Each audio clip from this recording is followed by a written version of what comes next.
Hi, Ryan and Isabel and Greg. If I can get sound video checks from each of you, that'd be great.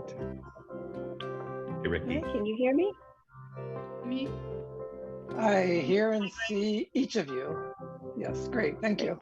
Excellent, thanks. Morning, guys. Hi. Morning, How are Greg. you? Hi.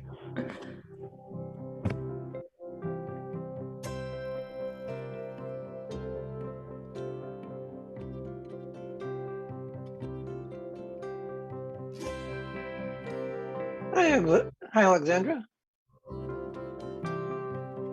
Hi, can you hear me okay?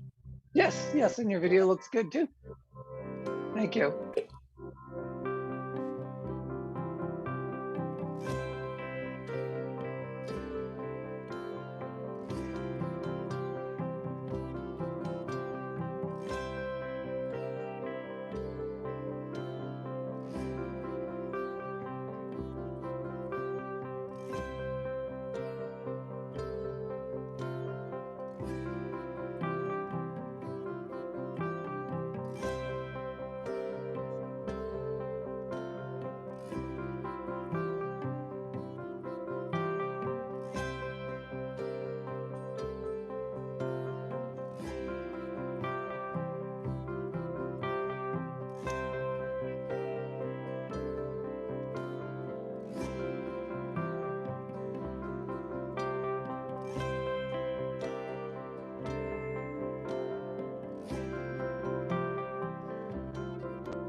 We're about 5 minutes from the top of the hour, so we still have a few more minutes before we will begin.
And we're at about a minute before the top of the hour. And so at this time, I'm going to start our recording. So this, I'm letting everyone know that this meeting is being recorded. Recording in progress. And that also to remind everyone to mute your microphones and keep your cameras off when not speaking to help keep the bandwidth down.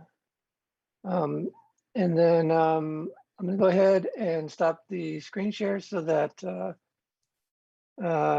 Ryan or Isabel can start their screen share. And Greg, you can kick off the meeting whenever you're ready.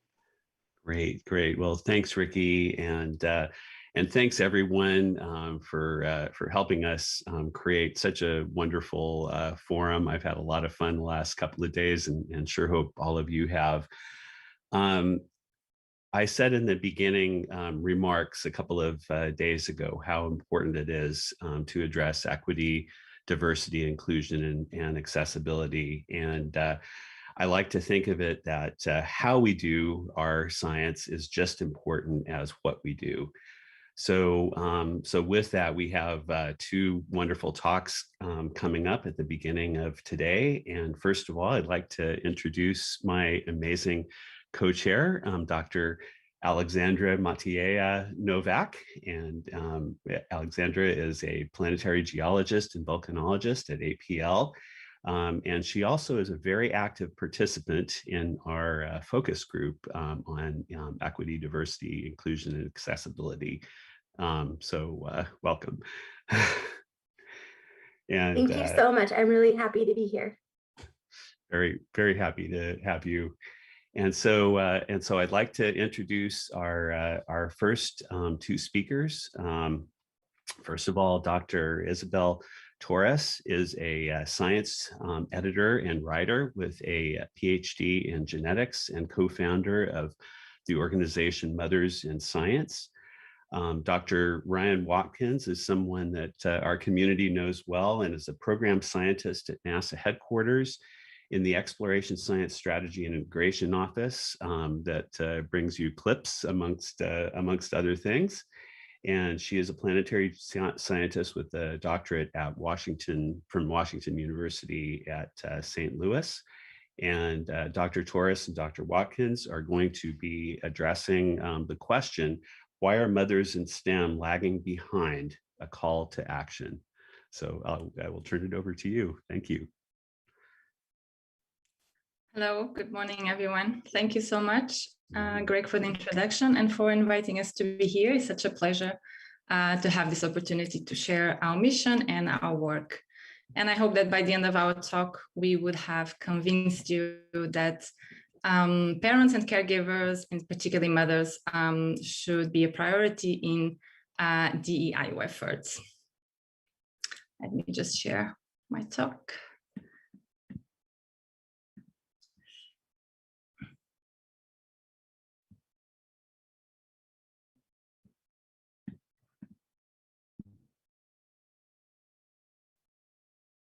Okay, you should now be seeing my talk. All right, so why are mothers in STEM lagging behind? And just before we start, STEM the M means medicine. So we really want to support all fields in science, including social sciences as well. So despite decades of efforts to close the gender gap in STEM, nowadays women still make up only 30% of the workforce in STEM, and even fewer reach leadership positions. And this really depends on countries. Some countries, the representation is even lower.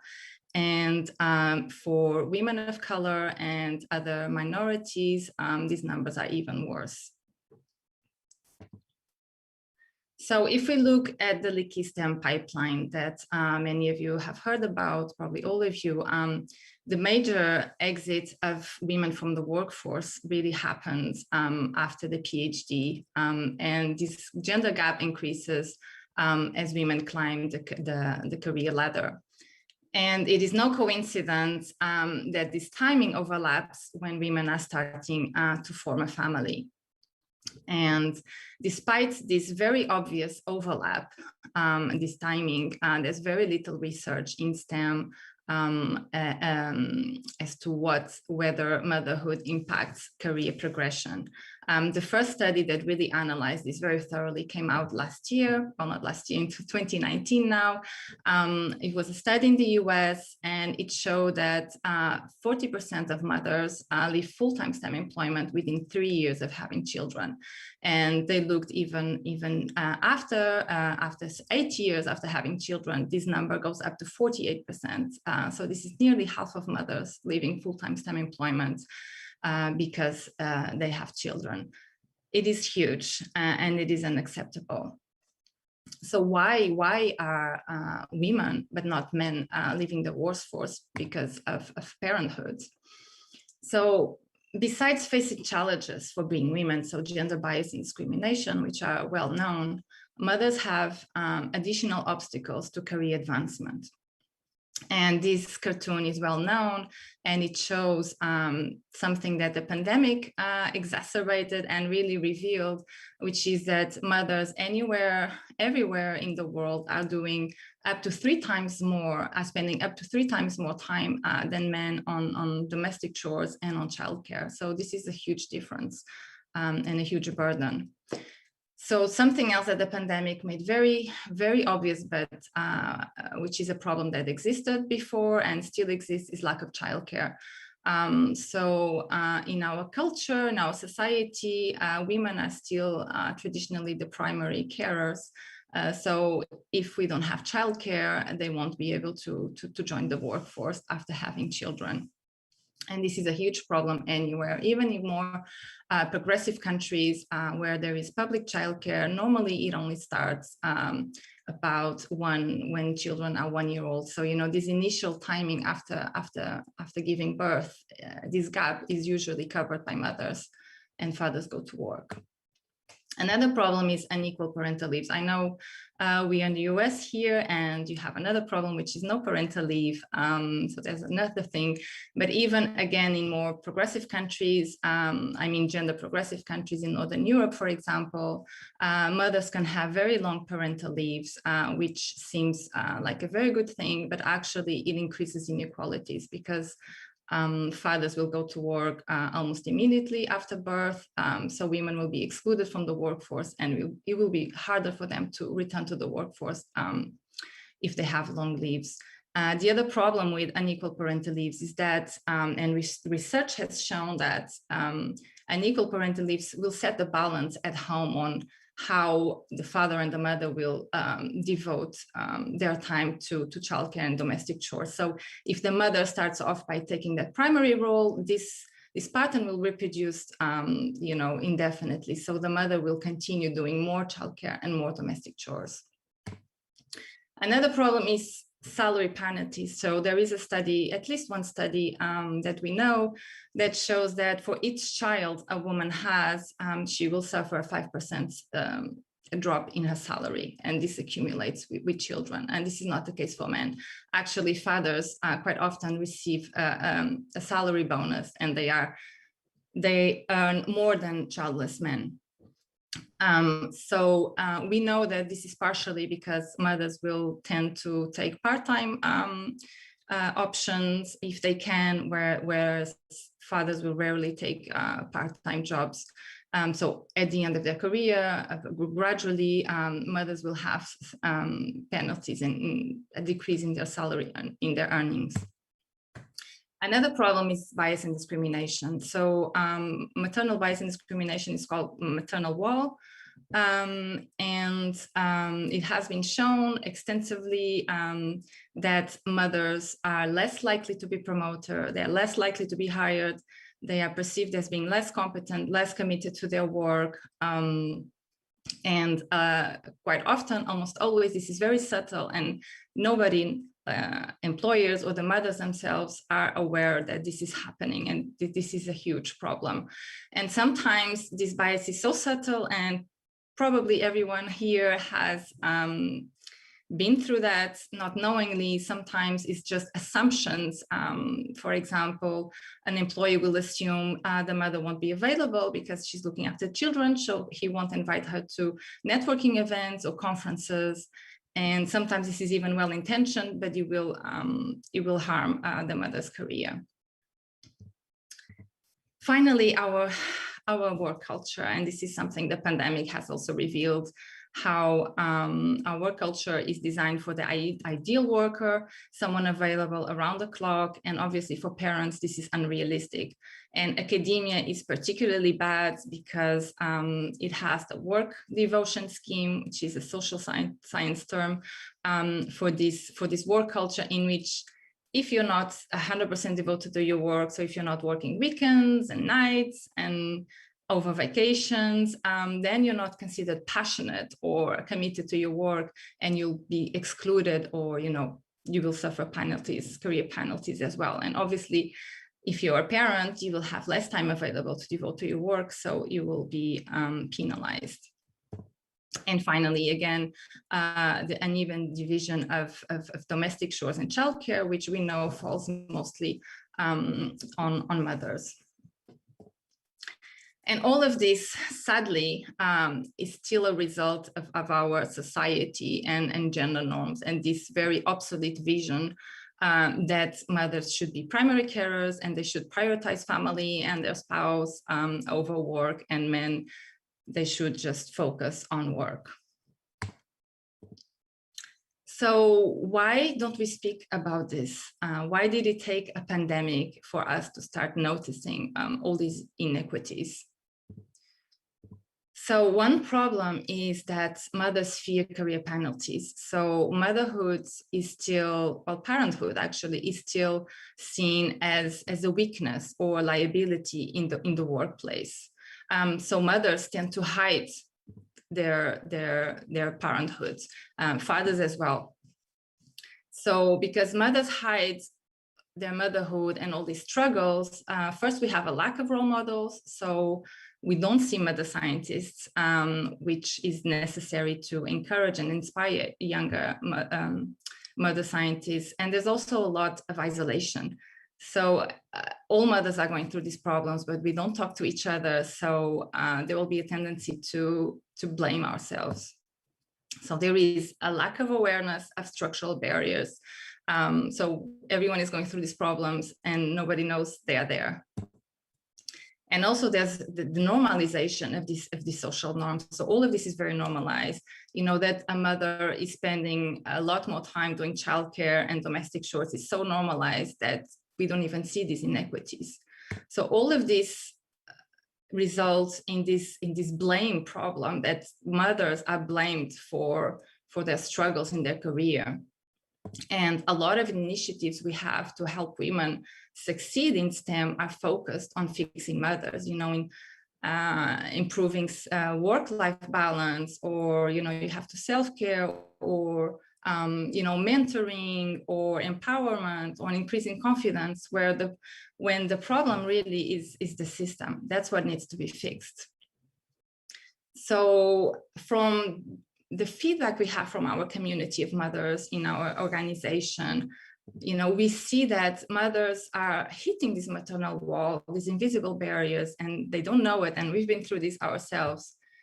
And then there's this tendency for the blame and the guilt, which is not just internal, it's external, largely external. So there's this feeling of not doing enough. So mothers will just tend to do more. So there's a lot of self-improvement and self-sacrifice. So mothers will take more teaching work, or admin work, or science outreach, and they will just try to build up on their CV and work more and more and more, always to try to prove something and to get there. And then they keep on hitting the maternal wall and these invisible barriers, and we continue in this cycle, and this vicious circle, until at some point there's either burnout, or mothers will feel they have to make a choice. So we have to make a choice between career and family, because it's just not possible to do it all. And no, it's not possible to do it all, because we are already doing way too much. And fathers don't have this problem because they don't have these barriers. So this personal choice, when women choose to work part-time or to reduce their working hours or to leave and take and work in another sector with a more flexible job, what seems to be a personal choice is actually a forced choice. It's not a choice at all. And it's just a result of the structural and social barriers that push women out of the STEM workforce. So I really like this quote by Dr. Caitlin Collins, and she says, "Mothers don't need balance, they need justice." So in our organization, we really are trying to raise awareness of these issues, raise awareness within the, towards the employers and the mothers themselves, so that we focus on not on fixing mothers, which doesn't work. We've been doing this for decades, and really we need to fix the system and then really try to think about and brainstorm and think about how should we change our workplace to make it inclusive for parents and caregivers. So at Mothers in Science, we are amplifying the voices of mothers in STEM and helping to create meaningful solutions for change. Our vision is we really want to close the gender gap in STEM and help build a world where nobody has to choose between having a career or a family. And based on our values, we really want to increase retention of women in STEM by supporting mothers, by raising awareness of these challenges, and by advocating for workplace equity and inclusion for parents and caregivers. So we do this we are focused on four main areas. Let's say we started by focusing on building a community to reduce this isolation and to increase role models. So we have more awareness. So we have many projects and actions to support, connect mothers and empower them, so that when mothers face this bias and discrimination, they are empowered to speak up and protect themselves. We also invest a lot in research, and Ryan is going to speak about the results of our first survey, the global survey, to identify these problems. Because we really need to, there's very little research on this, so we really need to identify the specific obstacles so we can start informing policy. And once we have this data, which is what we're starting to do now, we need to advocate to change our workplace. And we really need policy change at the level of the government for parental leaves, for example, but also in the workplace to change this inflexible work culture. And we need to normalize parenthood. And finally, we really want to foster collaborations and help other organizations and even institutions, research institutions, help them to support mothers and to make these changes. So before I pass the mic to Ryan, just a brief introduction to our survey. So we ran this survey last year during the pandemic, but the questions were before the pandemic, the situation before the pandemic. And really the aims of this survey was first to raise awareness and start advocating for change, and really to start identifying specific obstacles so that we can start proposing new policies and recommendations to fix the workplace. And also we want to start collecting preliminary data for further research and to encourage the research groups to continue studying these important issues. And it's Ryan's turn now, so.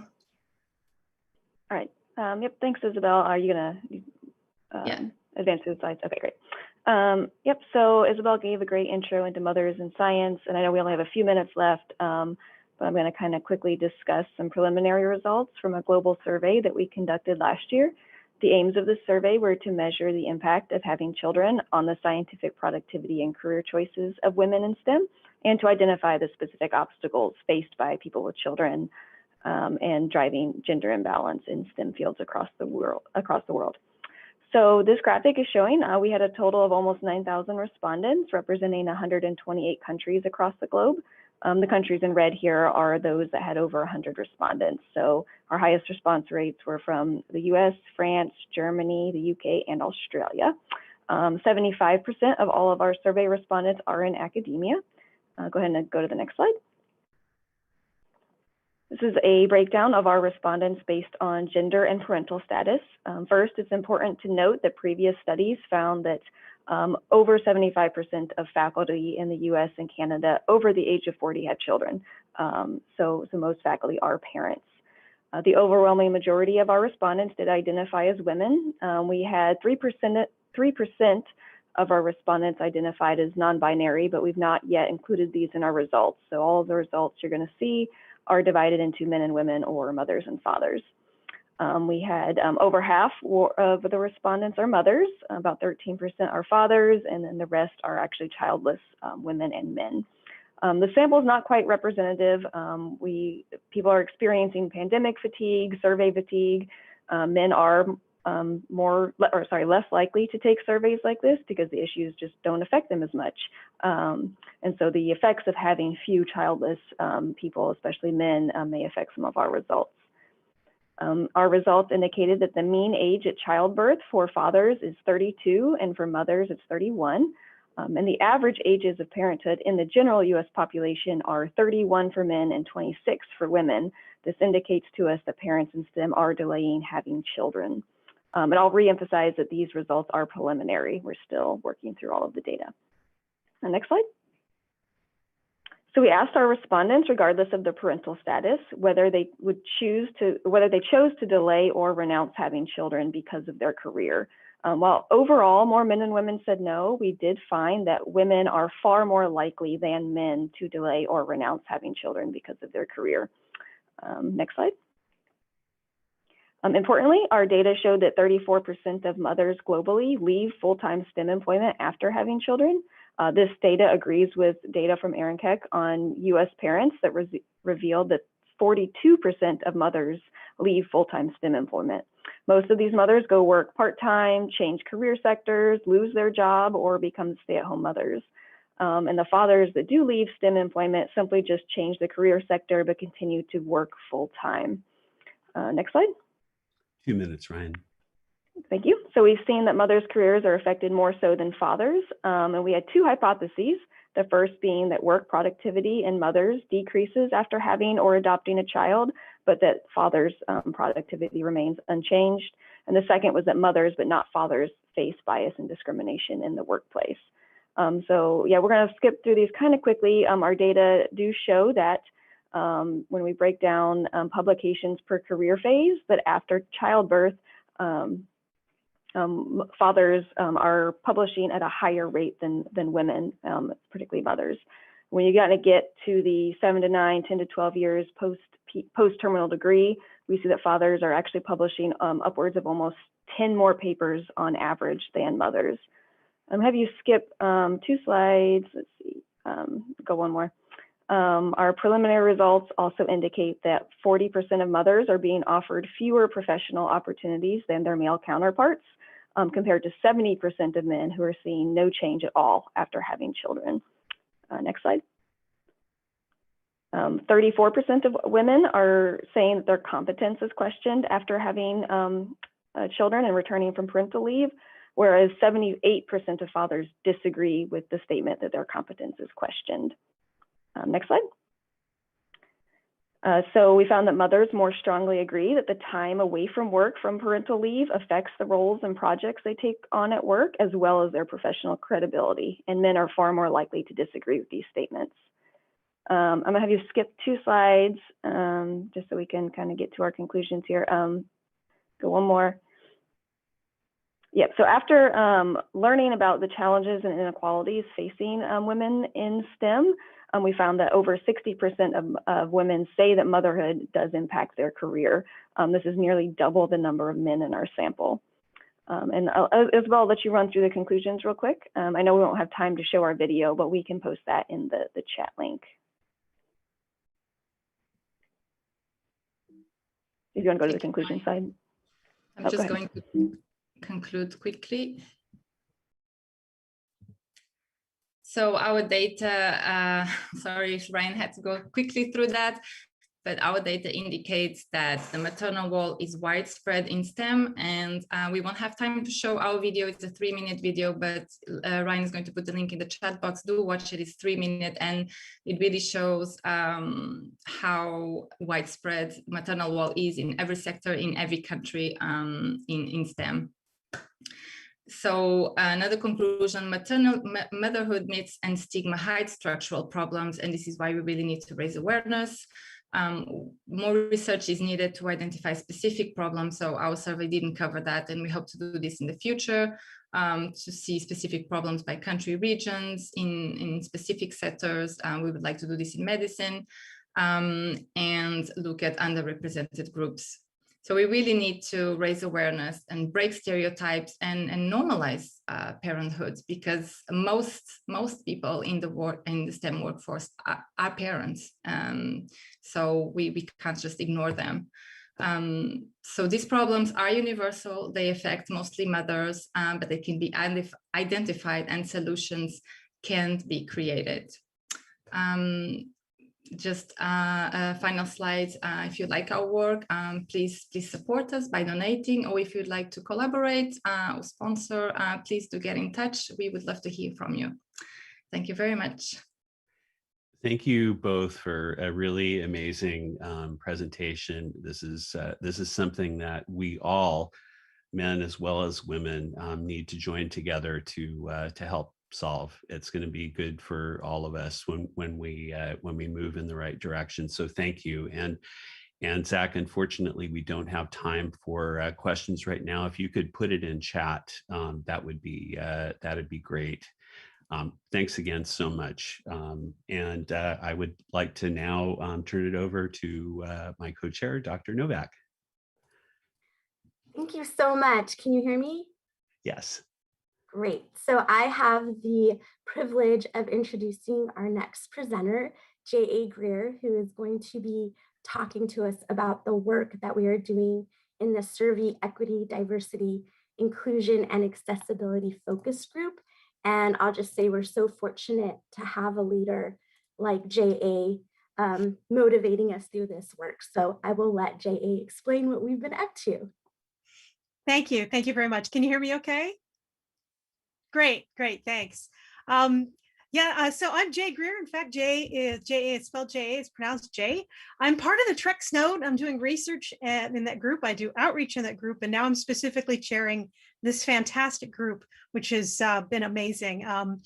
This group was created about a year ago now, and many thanks to Greg, to Christina, to Ricky, and to the whole team for starting and supporting this group. This is, like I said, it's been a great honor, and it's been an exceptional experience for the last year. And I'm really continuing to look forward to this as long as Greg is willing to put up with me here, and as long as Amanda Hendricks, my PI, is willing to continue to let me do the work, because it's amazing. We now have more than 70 people on the focus group list, which is open to any interested community members involved in, adjacently with lunar and small body science and exploration. And that includes engineers, science communicators, researchers, educators, whoever might be interested in being involved. This isn't us doing EDI for SSERVI. This is SSERVI doing EDI, and the focus group is a place where that can be a catalyst to make that happen. So we're going from levels where we're doing sort of more local personal things and supporting individuals doing things locally in their groups, but also looking at things from a wider lens, looking at things in the community, looking at things nationally and internationally. So sort of locally, this is a place where people can come to the group, to the meetings as well, but to all the things we do to learn, to get input and feedback on whatever you're doing locally, to get moral support, because this is hard work, as we all know. It's a place to get to do problem solving, because there are people and resources represented by the group in terms of experience, connections, networking, all sorts of things, and that somebody else in the group may be able to help you solve a problem. And in general, developing partners for projects both old and new. From a wider perspective, we're looking at things, like I said, in the general community and bigger, starting with something like this meeting here, the joint meeting between the forum and the European Lunar Symposium. And this is a great place where we can see proper emphasis being put on EDIA work, which has long been ignored. This is something actually we've seen sort of looking at science outreach in the past, which 20 years ago, it was a real struggle for us to go to a conference and say, hey, we're doing a science outreach or we're doing science education, and we'd like to have that represented at a conference. And at first, people didn't understand the relationship, the intrinsic organic relationship between that and the other things we're doing. And now 20 years later, it's very common and people really understand why things like science outreach is so important and why we need to have it. And I think that that exact same thing is happening now with EDIA, and it's great to see it.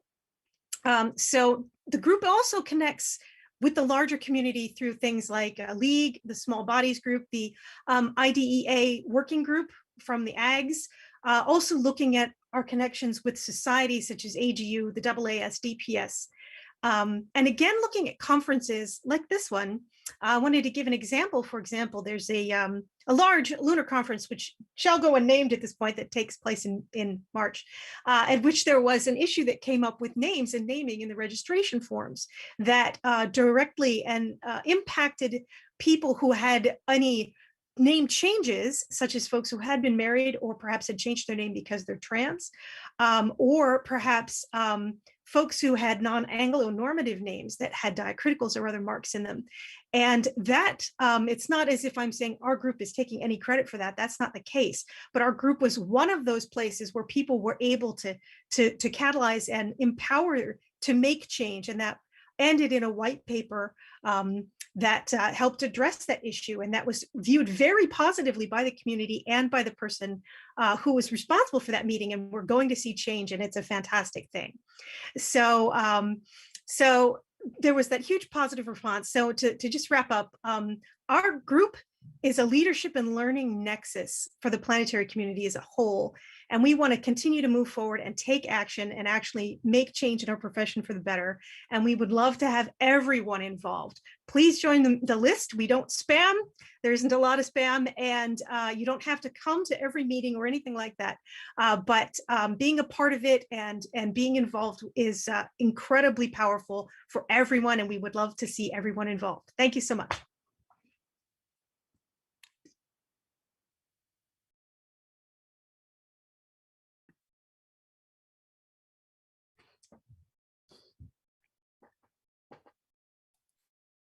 Thank you so much, Jay. And I'll go ahead and let Greg wrap it up. But these were great presentations. We're so fortunate to have so many people that care so deeply about this work, because it is hard work, as Jay said. And so I'll go ahead and let Greg do some closing comments. Thank you. Great, great. Thanks so much to all of you for the really great presentations.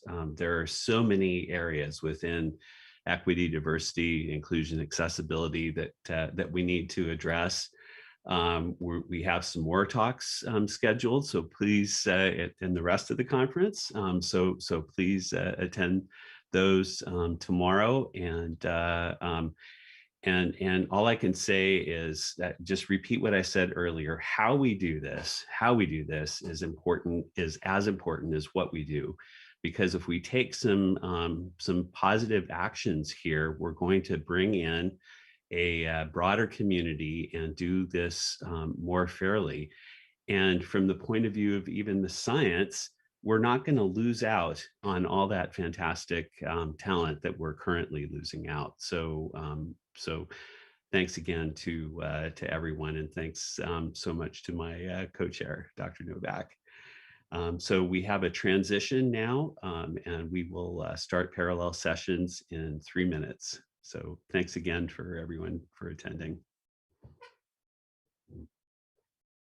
Bye-bye.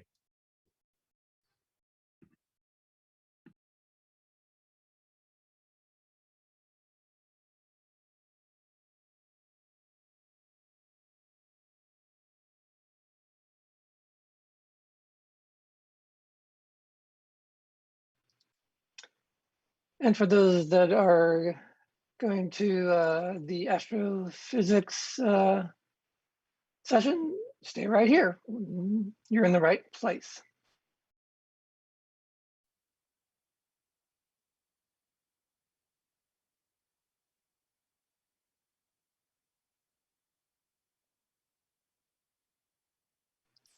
Jack, I'm not hearing your audio right now.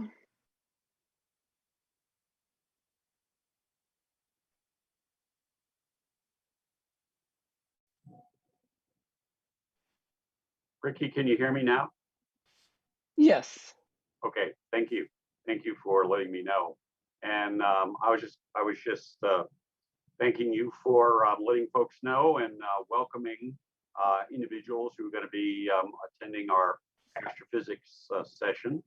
Wanted to be sure that Marin is on. There she is our co-chair. So we'll be kicking this off in just another minute. Sounds great. Thanks, Jack. And Marin, your audio sounds great. Thank you.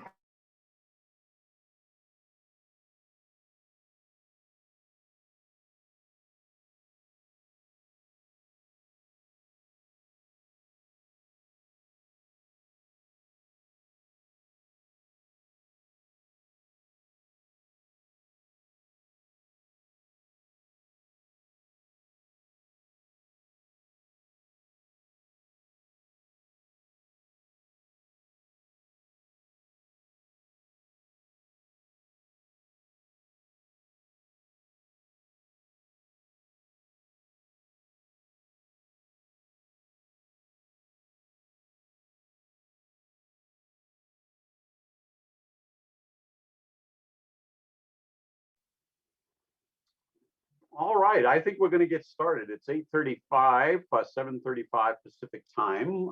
So I think we'll kick it off and want to welcome everybody to this session on astrophysics. It's a wonderful time to be talking about astrophysics right now from the moon because we have some CLIPS missions that will begin the first radio observations starting next year, and a whole series that of other potential missions that we want to talk about. Marin, I thought maybe I would just flip it over to you to talk a little bit about the rules of the road. And since I'm doing the first talk, let you do those introductions and share the first couple of talks. Yep. Thanks, Jack. Yeah, that sounds perfect. Yeah, so as Jack mentioned, a few announcements before we get started. Each of the talks in this session will be 8 minutes plus 2 minutes for questions. The co-chairs will have this nice video background. Let's see, there we go. So speakers can pin our videos if you want to be able to see the timer as you're speaking. We'll also give oral comments when you reach the 2-minute remaining mark and then 0 minutes remaining. Just for the sake of time, we ask that all participants with questions for the speaker put those into the chat. And as we've been doing, practice them with this square bracket cues just to help the chairs identify questions for the speaker. And keep in mind the code of conduct for this conference. Also, please respect the intellectual property rights of each presenter by not taking any screenshots. And also, following the 2 lightning talks at the end of this session, there will be a longer discussion session with which Jack will be chairing, and that'll be a 15-minute long discussion. And we encourage everyone to stick around for that. And during that portion, feel free to unmute yourself to ask questions, turn on your video camera if you feel comfortable. Participants should feel free to close the chat if it's distracting at any point. Any important messages will be conveyed to you by Jack or myself. And I think with that, we can go ahead and get started. I'll introduce our first speaker, which is our illustrious co-chair, Jack Burns at the University of Colorado. Jack will be talking to us about radio science from the moon, enabled by NASA Commercial Lunar Payload Services. So let me restart my timer video for you, Jack, and we'll get started. Good. Let me unmute myself here. Can you see my screen, Marin? We're currently seeing the presenter tools version of it. Are you seeing the whole thing now?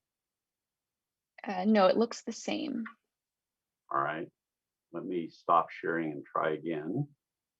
How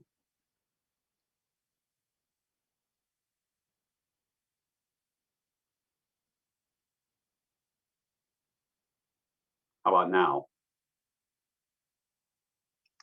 Still the presenter tools. That's very curious. I'm not sure if you drop down display settings at the top left, once you share your presentation, you can swap displays and it will. So just start your presentation again on the bottom right.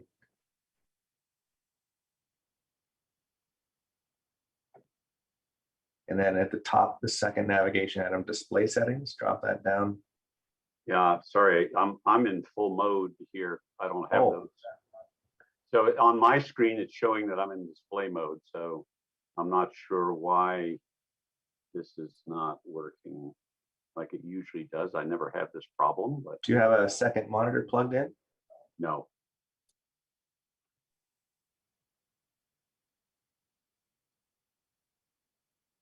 So, curious. If you have a laptop that's closed, it still sees it as a second monitor. Just hold off. The other thing you could do is you could mirror displays. Yeah, I'm gonna take a look here.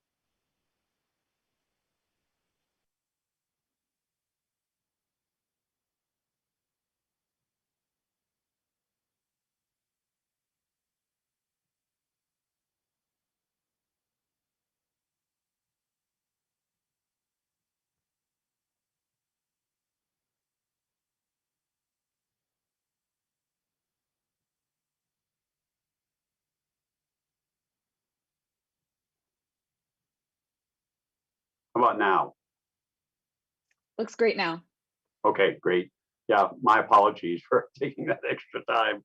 Sorry about that. I thought we had everything set up, but you know the way these things go. So anyway, today what I'm going to do this morning is to talk about a roadmap for doing radio science and radio astronomy from the moon, enabled by NASA's CLIPS missions that are coming up.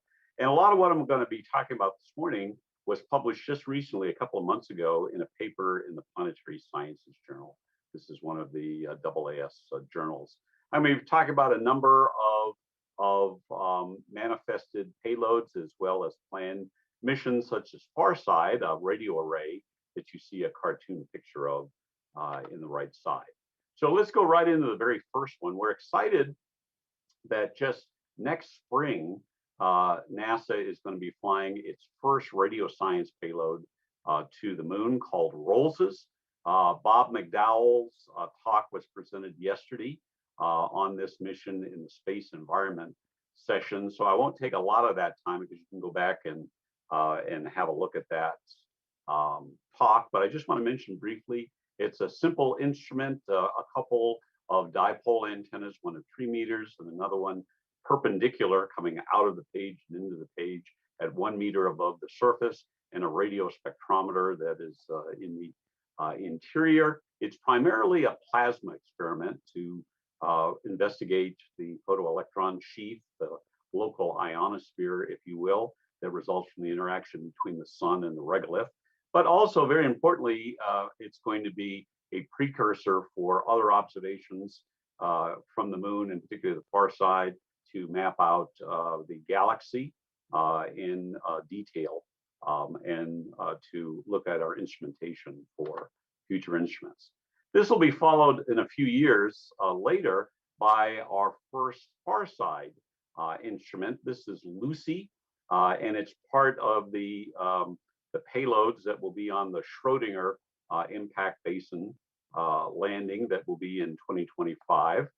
What you see here are the Lucy dipole antennas, and then this box on top is one that we proposed called DAPPER, the Dark Ages Polarimeter Pathfinder, that we're discussing as an augmentation to Lucy, that will give us a larger bandwidth from 10 megahertz up to 110 megahertz. Lucy is led by Stuart Vail, and Rich Bradley at NRAO and myself are co-investigators and investigators on DAPPER. So the idea behind this mission is this would be the first cosmological observations from the moon. To give you an idea of what we're probing, it's literally the evolution of the universe. Down at the bottom here is a cartoon picture of that evolution of the universe, going from the Big Bang on the left all the way on the right to today's universe at 13.8 billion years. The first observations of the universe occur at about 400,000 years after the Big Bang. This is when electrons and protons first combine because the universe is cooled and expanded enough to form hydrogen. The universe is transparent at that point in time, and we see observations of the cosmic microwave background, including both US and European missions. This is also the beginning of what we call the Dark Ages. It's called the Dark Ages because this is before the first stars and galaxies form, but there's a lot of potential physics that's operating here. And the universe, as I mentioned before, is filled with neutral hydrogen. About 300 million years later, the first stars begin to form.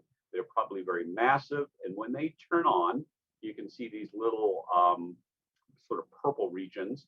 This is regions around the stars where the ultraviolet light has ionized the hydrogen. Eventually, as more stars turn on, we go into this epoch of reionization, in which we transform from what was an all neutral to an all ionized intergalactic medium. This makes for a very nice story. The problem is the story is untested because our best observations with Hubble only stick a toe into the cosmic dawn epoch. Similarly, James Webb, but none of these will be able to probe the dark ages or the early stages of the cosmic dawn. But again, there is a way of doing this, and that's using neutral hydrogen and the spin flip transition, which is redshifted to low frequencies below what we can see from the ground. So a lot of this is going to be discussed in upcoming talks that we'll see in just a few minutes. One of the things that we're going to be able to probe that I think is very exciting is new exotic physics in what is now an unexplored epoch of the universe. What we'll get out of the Dapper Lucy payload is this spectrum. We won't be doing images with this, but a spectrum. Think of this as radio power versus frequency. And these are various models of the large absorption trough that are expected. And new physics influences what we will see. For example, dark matter. Being able to probe dark matter with these signals is very exciting because the dark matter, for example, if dark matter self-annihilates or decays, as many models expected to, that will show up. If there is non-gravitational interaction between dark matter and baryons, that will show up. And then if there are different flavors of warm and cold dark matter, that will also potentially be viewable. Joshua Hibbard is going to talk more about that in a few minutes. So next, after Lucy Dapper, hopefully towards the middle and the end of this decade, we have proposed an array of radio telescopes. The engineering design study for this was funded by NASA Astrophysics and was partnered with JPL and Greg Hallinan at Caltech is my deputy PI on this. Here's another cartoon picture. The spacecraft is graphics from our collaborator Blue Origin. This is their payload lander that's capable of between 2 and 5 metric tons. We will bring 4 of these rovers, these axial rovers from JPL, and that will be used to put out the antennas and these tethers that will have power and communication. We'll certainly be doing cosmology with this, but in addition, we'll also be observing nearby exoplanets because those exoplanets that have magnetic fields, they emit low frequency radio emission, and going down to the low end of our band near a couple hundred kilohertz, we potentially could measure those magnetic fields, which may be important for habitability. Just show you a little bit about how we pack these things on here. Again, graphics on the Blue Origin lander, the Blue Moon lander. We stack these 4 large axial rovers. They're about 2.3 meters in length each. They're spring-loaded. They pop open, and then we lower them to the surface. This is what we hope to be able to see cosmologically. This is some simulations by Alex Hegedus, who will be talking more about this. On the left-hand side, the right-hand side rather, is the comparison between the truth and what we expect to see here. And the agreement with these observations is rather good.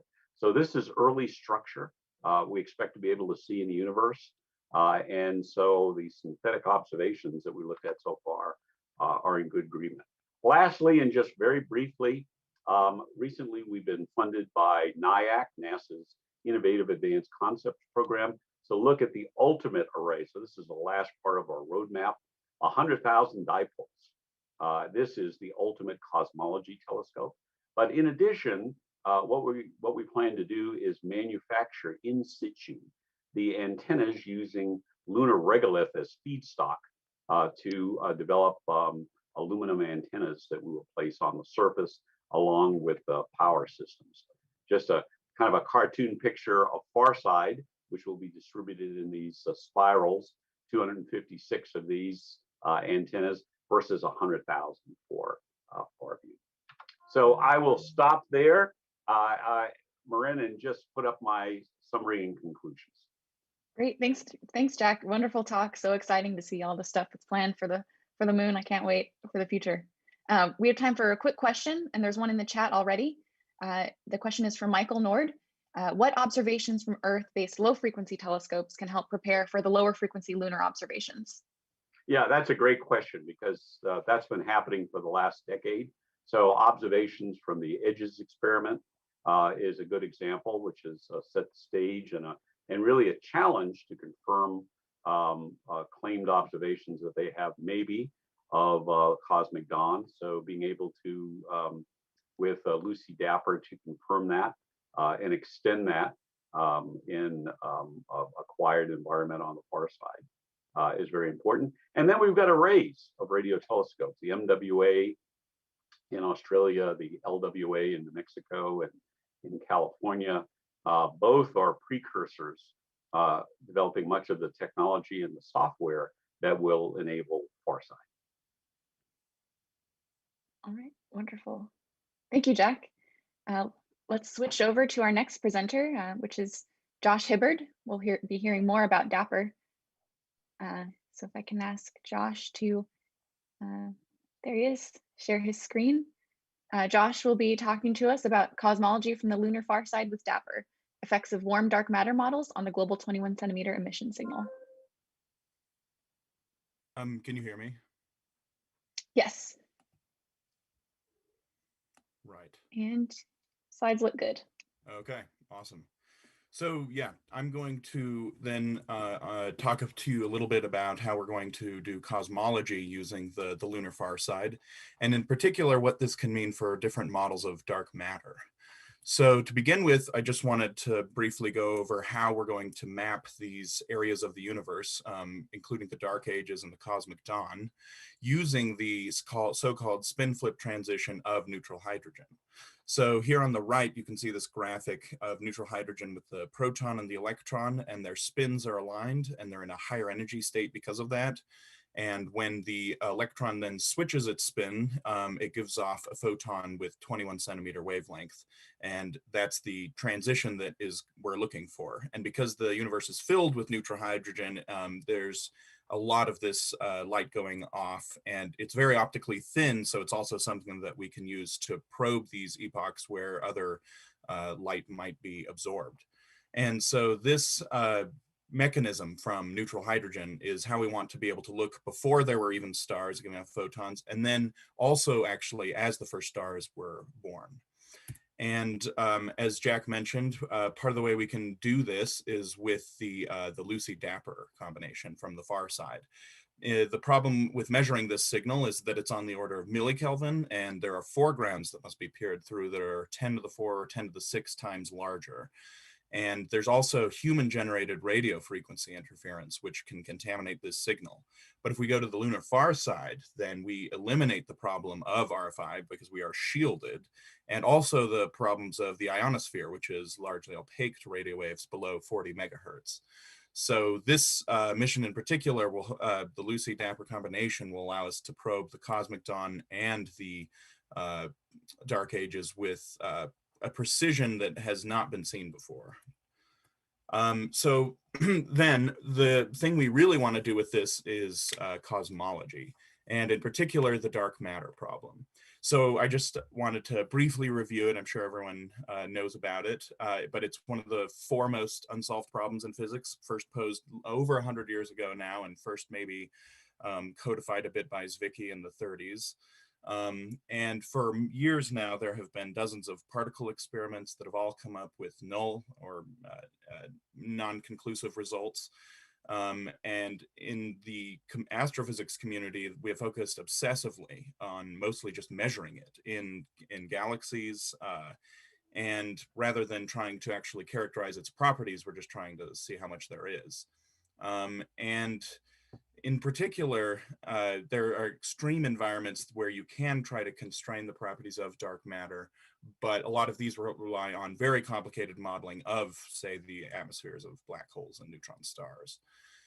But precision cosmology actually instead allows us to use the 21 centimeter line to do a lot of these same sort of measurements, but in epochs that have never been tested before, such as the Dark Ages and Cosmic Dawn, and in ways never done before, which I will get to in a moment. So I wanted to briefly review then how dark matter can affect the cosmological signal.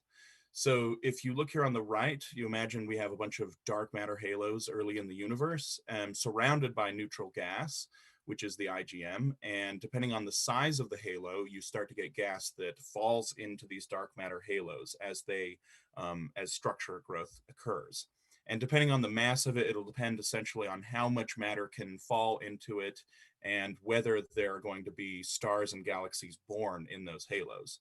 So in these larger ones, you can see that they collapse, they become the first stars and galaxies, and then they begin to give off UV and X-ray photons, which change the thermal history of the IgM. Now, the one that we're interested in this talk is warm dark matter. So in the case of warm dark matter, you get a diffusion of the small scale structure. So if I flip back and forth just briefly between the two, the cartoon shows the sort of diffusing of these smaller halos. And this is because at the decoupling, as structure growth is happening, warm dark matter has a higher velocity. So the particles tend to flood out of these wells before they can form, which means you don't get as many small dwarf galaxies, small halos with UV and X-ray producing photons. And because of that, it's also going to change then, once again, the thermal history of the IgM.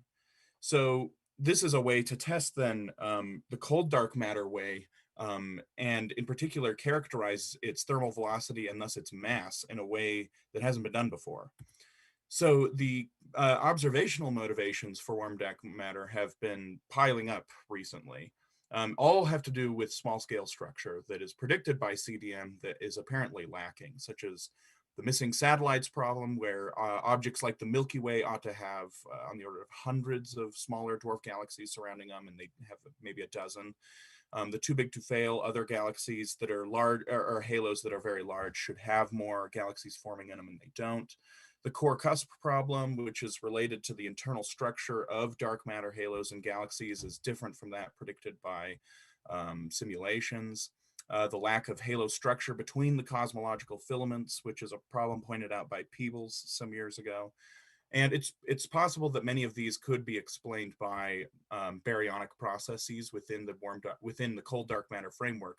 Nonetheless, it would still be useful to show that these can all be explained by a suitable characterization of dark matter having a warmer thermal velocity. 2 minutes, Josh. Oh, 2 minutes.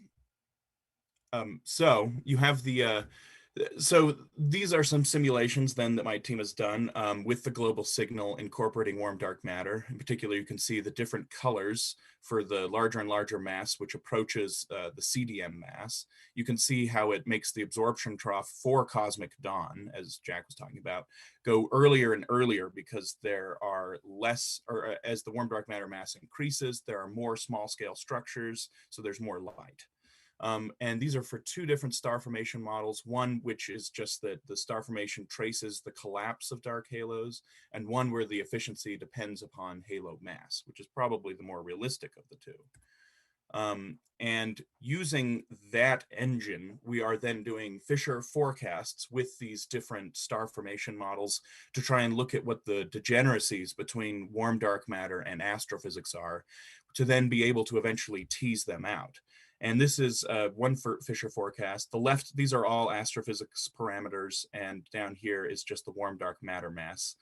And in this panel with a 1D histogram, you can see that in this particular Fisher forecast with a reasonable noise level, you can actually get separation between the different warm dark matter masses, which is exactly what we want to see. We want to be able to characterize warm dark matter in this way. So in conclusion then, 21 centimeter cosmology allows us to test dark matter in ways and epochs we have never seen before, and does not rely on the direct detection methods of particle experiments. And the lunar far side is the perfect environment for conducting some of these experiments.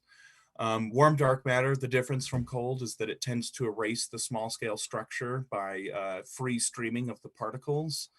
And there's good observational motivations for warm dark matter. It can easily be incorporated into physical models that predict the evolution of the IGM. And the 21 centimeter signal can then allow us to distinguish not only between CDM and warm dark matter, but also characterize warm dark matter by giving it a thermal mass. Yeah, that is the end of my talk. Thank you all for listening. Here are my acknowledgements. All right, thank you, Josh. Thanks for that wonderful talk. We have time for a few quick questions. There's one in the chat by Michael Nord again, our question champion. So Josh, China already has a transmitter at EML2, and there are others proposed. How can we ensure that the one pristine RFI environment in the solar system stays RFI free? Yeah, that's a good question. I know that some of the experiments that Jack was talking about, in particular associated with my team, also want to go into the craters on the moon, which I imagine will help a little bit, but obviously that you would still have the same sort of problem. If the biggest challenge is characterizing the antenna and the environment as well. So if we could do that with the presence of other satellites there, then in principle, these systematics could be accounted for, but it's really all confounding problems that will make the experiment more and more difficult. So probably the best answer is we need to do this as soon as possible. Jack, you unmuted there. Did you have a comment? Well, I was just going to add to what Josh says.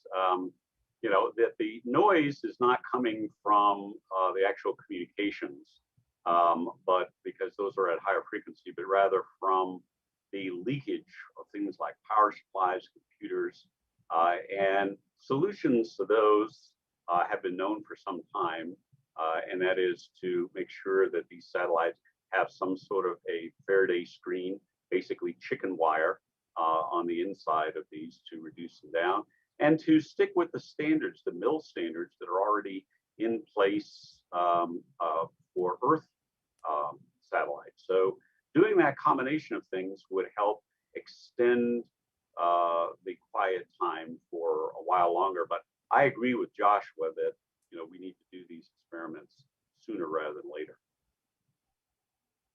Yep, definitely. All right, I see Neil already has turned his camera on. For the sake of time, let's thank Josh one last time and hand things over to Neil, who will be talking to us about quantifying the effect of lunar topography on global 21 centimeter cosmology analysis for Dapper. Let me restart my video timer for you, Neil, and take it away. Your slides look good. Great. Okay, thanks. Yeah, so I'm going to be kind of continuing this thread of talks about global 21 centimeter cosmology from the moon. But rather than talk about kind of the theoretical side, as Joshua focused on, I'm going to talk about more about modeling the actual observations that we're going to get from the lunar far side. So I want to begin by noting that basically all of these low frequency instruments that we use to do global 21 centimeter cosmology have extremely large beams. And so by beams, I just mean the sensitivity of the instruments to different portions of the sky. And so these very large beams are by design because we're trying to measure the sky averaged component of the signal. But it also means that these instruments are going to be sensitive to effects from objects that are very far away from the zenith or the pointing of the instrument. And so one of these effects that can potentially have an effect on observations is the horizon. And so we can really, kind of break the effect of the horizon into two different pieces on the two main components of these observations. The first is the 21 centimeter signal itself. And basically this is pretty simple. It's just going to be, attenuated by some factor that depends on the portion of the sky that's blocked by the horizon. But the effect of the horizon on the foreground component of these observations is a little bit more complicated. And this is because the foreground emission is centered around concentrated in the plane of the galaxy, which is going to move across the sky in time. So this means that in addition to a frequency dependent effect, the horizon can also introduce additional time dependence into the observations. So in order to illustrate this effect in a more kind of quantitative manner, I'm going to use as an example these two different horizons that you see in the top panel. So the first is the horizon as seen from the site of the EDGES instrument. So this is located in the outback in Western Australia. And then the other is just a perfectly flat horizon, which is given by that dashed black line that you can see. So what you're seeing in this animation in the top panel is a simulation of the sky as seen from the location of the EDGES instrument. And so again, you can see the plane of the galaxy is very bright and it's rotating around the south celestial pole, which is indicated by that white dot in the center of the map there. And so then in the bottom panel, what's plotted there is a residual brightness. So this is the difference between two simulated observations, one using that EDGES horizon, which was the blue line in the previous plot, and one using a perfectly flat horizon. So this curve is essentially the bias that's introduced in the foreground component by the horizon. So you can kind of think of this as how wrong you would be if you thought the horizon was flat, but it was actually the EDGES horizon. And so the first thing that I'll point out about this residual is that you'll note on the y-axis, the scale is in Kelvin. So this is, orders of magnitude larger than the magnitude of the 21 centimeter signal, which is the thing that we really care about, which is expected to be at most in, the hundreds of millikelvin. So even just the residual that's imposed by the horizon is much, much larger than the signal itself. So this is clearly a very large effect. So you'll also note that while the frequency dependence is pretty simple, it's pretty close to a power law, and this is because most of the foreground emission is just synchrotron radiation. But you can see that there's this complex time dependence. So when the point of the galaxy is very close to the horizon, this residual is going to be maximized. And when the point of the galaxy is either far above or below the horizon in the sky, the residual will be minimized.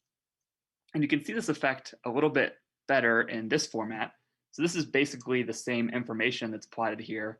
It's just in this form of a waterfall plot. So the horizontal axis here is still frequency, but now the vertical axis shows the time dependence of that residual that was plotted in the previous slide. And so here you can really see that complex time dependence. So right around 1 hour LST is right where the point of the galaxy is very close to the horizon. That's when this residual is going to be maximized. And then you can see this, it changes quite a bit as we move down vertically through time. And so why this is so important is because using our analysis pipeline that we use to extract the 21 centimeter signal from these observations, we found that we can't simply average all of our data together. In order to get a precision extraction of the 21 centimeter signal, we actually have to fit multiple time bins simultaneously. So that means that rather than averaging all of this together to create just a simple, kind of function of frequency, we have to model this full two-dimensional image of this waterfall plot, essentially. And also, I want to note if the observations include polarization measurements, such as the 4 Stokes parameters, and this is something that's going to be provided by the Lucy Dapper instrument suite that you've heard some about from the previous talks. This space that we have to model essentially is basically 4 of these different waterfall plots, one for each of the 4 Stokes polarization parameters. And so this makes it even a more difficult problem to kind of adequately model the effect of the horizon on observations. So now the question becomes, how do we include the horizon in our observations to an adequate level to still get a precise extraction of the 21 centimeter signal? And so one way that you could, model the horizon is to actually go to the site where you're making these observations and make direct measurements of the shape of the horizon. And so that's what you're seeing with these orange dots in this top panel here. So these were direct measurements that were made from a site in the Green Bank Radio Observatory, which is in West Virginia.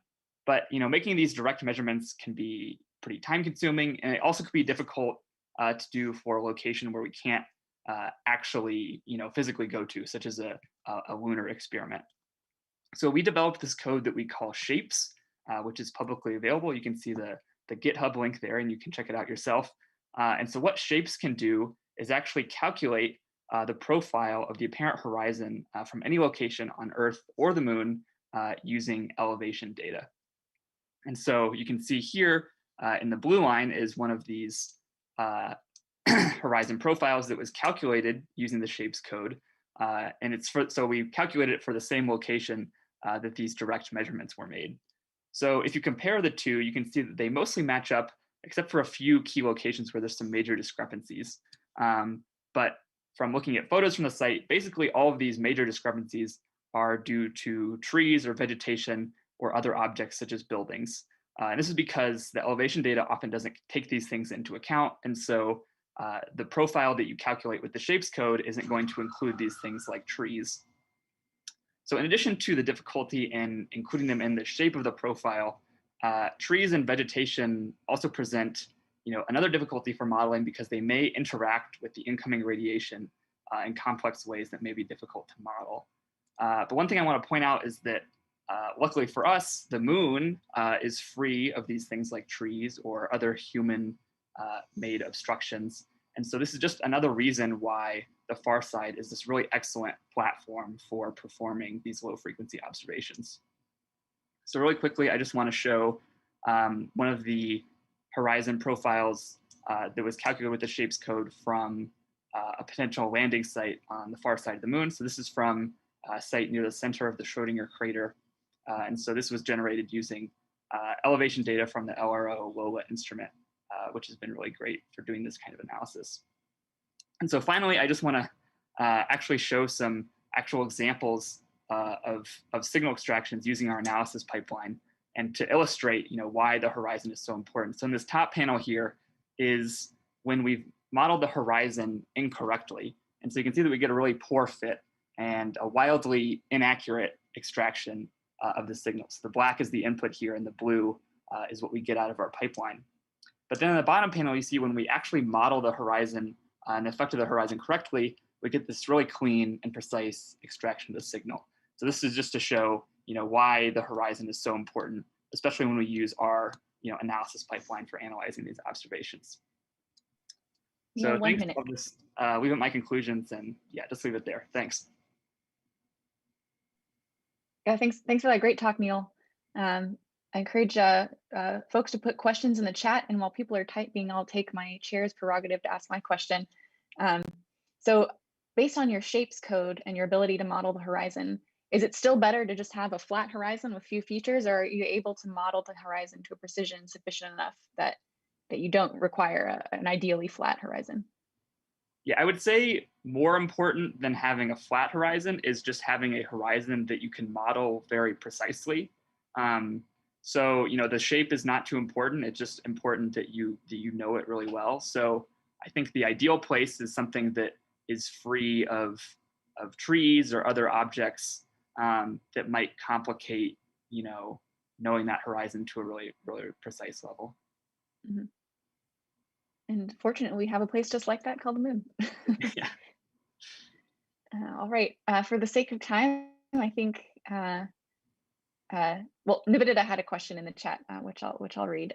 When you showed the signal extracted incorrectly if the horizon effect was not taken into account, was that done for a 24-hour averaged signal? No, so that was done for a fit with 10 different time bends. So that wasn't with just like where we average all the data together. That's where we do kind of the fits that we found work the best for our pipeline, which is where we're fitting multiple bend spectra simultaneously. All right, great. Thank you, Neil. And I will turn things over to my co-chair, Jack. Yes, thank you, Marin. Appreciate the great job of chairing at this pace. Marin has to run. She's on jury duty this week, of all things. So thank you so much for kicking this off. Our next talk is Alex Hedges from the University of Michigan. And Alex, go ahead and share your screen. He's going to be talking about simulations of the 21 centimeter imaging capabilities with the far side array. So Alex, it's all yours. Thanks, Jack. Can you hear me and see my slides all right? All right. So thank you for having me. Again, my name is Alex. Listed here are some colleagues, also part of the Farside team, continuing on in this very exciting vein of lunar radio science. All right. So again, just continuing on, this has been said before, but really the star of the show here is the redshifted 21 centimeter signal and its potential as an early universe probe. On the right are some different models of this signal and its absorption over redshift and frequency and age of the universe equivalently. And really looking below 40 megahertz is going to tell us a whole lot about the early universe. Lower frequencies show us older signals, and any deviation from the standard cosmology model allows us to quantify any newer exotic physics that we think are happening. So in particular, there's been a lot of talk about the global signal or averaging over a whole beam's worth of sky to get out this sky average feature. But what also would help quantify this exotic physics are looking at the spatial distribution or the spatial power spectra of this feature. And so here on the right is a movie from a data cube generated by a 21 centimeter fast run, where you just plug in a few different cosmological parameters and it simulates a possible 21 centimeter universe going all the way back for different redshifts. And so quantifying the spatial power spectra of this would allow us to more accurately pin down aspects of dark matter, like we heard a couple talks ago. Here's an example of different simulations where they're injecting different levels of charged dark matter or changing the aspects of dark matter, and then showing the spatial power spectra of those different simulations. And so what you're seeing here is these blue and orange lines represent exotic physics scenarios where there is a relatively large fraction of charged dark matter, and this introduces more spatial structure in the sky. And only through imaging this can we actually tell this spatial distribution. Oh, I'm sorry, I have going back. Okay, right, and so we want to image this with as much fidelity as possible to back out and do these spatial investigations on the image of the 21 centimeter signal. And playing this image again, you can see that we're simulating 300 megaparsecs as a function of redshift or age of the universe. And so you can see that this 300 parsecs is getting smaller and smaller as a portion of the field of view in the sky. And so you see the axis slowly kind of zooming in. And that's because as we go further and further back in time to higher redshifts, 300 megaparsecs looks farther and farther away from our point of view. And so it's taking up a smaller portion of the sky. And so we're tracking that effect through an AstroPy Python code base, which can predict the angular size for a given redshift, for a given set of universal constants. Okay, and so now talking more about the other star of the show, Farside, which wants to measure this signal and also map out this signal as a function of spatial. So we started out on the left. This pedal design is the old Farside design, and it needed about 50 kilometers of tether, and it originally relied on a single rover to to lay out all those antenna. That introduced a single point of failure, and we thought we could do a little better. So teaming up with JPL, us, the Farside team, and some other engineers did a bit of development and landed on this multi-rover design where one rover per spiral arm. And we are going with the 4 spiral arm design because it gives us really good responses, and it also has great redundancy. So if one arm or one rover is dead on arrival, even without switching up the array configuration, we still have pretty good statistics on how good the recovering beam is. So even below 1%. And so, sorry, I'm jumping around here, but another cool thing about this updated Farside design is that now we are adding in both polarizations, both vertical and horizontal. And so that's what's happening here is this zigzagging along for each rover that as it's laying down antenna, it gives both an X and a Y polarization right next to each other. And actually the fact that these are not co-located introduces some unique challenges in the polarization analysis, which Nivedita will talk more about later. But for now, I'm just going to be talking about total intensity. And so we've developed this a little bit more even to a quasi-log layout. So concentrating more antenna near the core of the array gives us better sensitivity. You've got 2 minutes to go. 2 minutes, okay. So that gives us better sensitivity for having more shorter baselines. And so just looking at the point source function or the recovered dirty beam for a snapshot of this array, and you can see on the right here that the side lobes are below 1% as you move far away from the main central beam. And you can actually integrate this more. So what we're doing here is we're planting a simulated array on the lunar far side, imaging the spot of sky that is directly overhead at zenith, and then averaging over that for actually like 5 days, 5 Earth days. And that fills out our UV plane that you can see in the upper right corner, makes the point source function cleaner, and improves our beam statistics. And so I'm going to move a little faster here, but we are able to add in synthetic noise to our simulated observations and make images for all the different frequencies that are in our data cube that we saw before. So on the left are truth inputs from 21 centimeter fast. On the right are dirty recovered images from our simulated Farside array. And then this is again, more recovered images, but this time using the 5 days of integration time. So here's a side-by-side at 20 megahertz, just showing that you can improve the image fidelity and your signal to noise by doing this integration, and we can simulate that effect. And you can see that the color scales are a little off, but definitely the 15 time step recovered image matches this input truth by eye even, just a bit better than the snapshot, the single 8-hour snapshot. Let's see. Okay, so I think that I'll just wrap up here. So in conclusion, Farside is looking really good.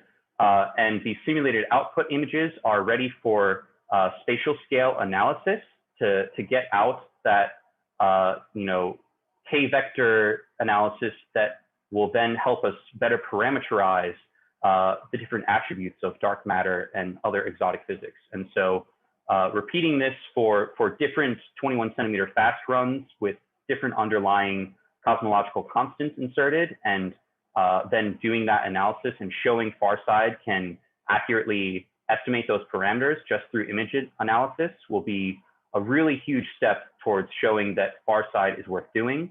And in going the next step forward with these simulations, the next step is doing sort of what Neil suggested earlier, and that's modeling the whole field of view and the whole foreground of the galactic brightness from synchrotron emission, and then also modeling the other systematics of the beam and the antenna system, such as the long string of papers by Keith Tauscher and Jack's team at Colorado. So we're really sitting in a really great place, and go Farside. I think that's it for me. Thanks. Great, Thanks, Alex. Appreciate that very much. We have a question from Nivedita Mahesh. For the quasi-log layout, what is the shortest distance between the antenna nodes? And was the mutual coupling effect taken into account? Right. So this has gone through a couple different iterations, and we in this layout we've guaranteed placement of the antenna so that no antenna are closer than 70 meters from one another, and that is, you know, the minimum distance basically set by the neighboring orthogonal polarization pairs. And so these are the closest any two antenna ever get together, and that guarantees that, one, they don't overlap, and two, that mutual coupling is minimized, although I have not explicitly simulated that effect. So I was going to say that's something, I mean, Nivedita raises a good point, because these wavelengths that we're looking at, these frequencies are very low. So we that's part of what we need to do next. That's in the plan. So I think for time's sake, we need to move on. Thank you, Alex. A great talk. Thank you. And our next talk is by Jan Harms. If you could go ahead and share your screen. We're going to make quite a leap here in topics now, from low frequency radio astronomy to a very exciting area of lunar gravitational wave antenna for astrophysics. Right. Thank you very much. Good morning. Thank you for the opportunity to present the lunar gravitational wave antenna to you, which I think is a really fascinating way to detect gravitational waves. If you want to know a bit more than I'm going to tell you today, you on the same title can find a paper as well, presenting to you the concept and the science. Now, the very basic principle here is the following: that gravitational waves produced, by black hole binaries, Newton star binaries, etc., when they pass elastic bodies like the moon, then they excite quadrupolar vibrations in the form of spheroidal or toroidal excitations. And these lead to surface displacements that can be read out using inertial sensors, something like seismometers. I don't want to call them seismometers, that's confusing, but it's the same principle. Now, if we want to really understand what is the response of the moon to gravitational waves, then we would need a very detailed model of the interior of the moon, which at the moment we do not have. So there's a lot of uncertainty, but you can see here to the right here, let's say a very simple model to give you an example how such a response might look like. So as a function of frequency from millihertz, let's say to 1 hertz, you can see a sequence of resonant responses. But then there's also between these resonances some off-resonance response. And so these resonances, of course, how high they go depends on the Q value of what we call the normal modes of the vibrations of the moon. So all of that is kind of unknown at the moment. But nonetheless, in principle, that's how it works. Now, the idea is not new. So already during the Apollo missions, the Joseph Weber developed or coordinated the development of an instrument called the Lunar Surface Gravimeter, and that one was deployed on the moon with the Apollo 17 mission. Unfortunately, it had a design error. An arithmetic error was actually made, and so the measurement was not, could not be carried out. But not much harm was done at that time to gravitational wave science, because that instrument would not have been sensitive enough to gravitational waves anyway. However, for sure, it would have told us quite a lot more about the lunar interior, which we don't know today.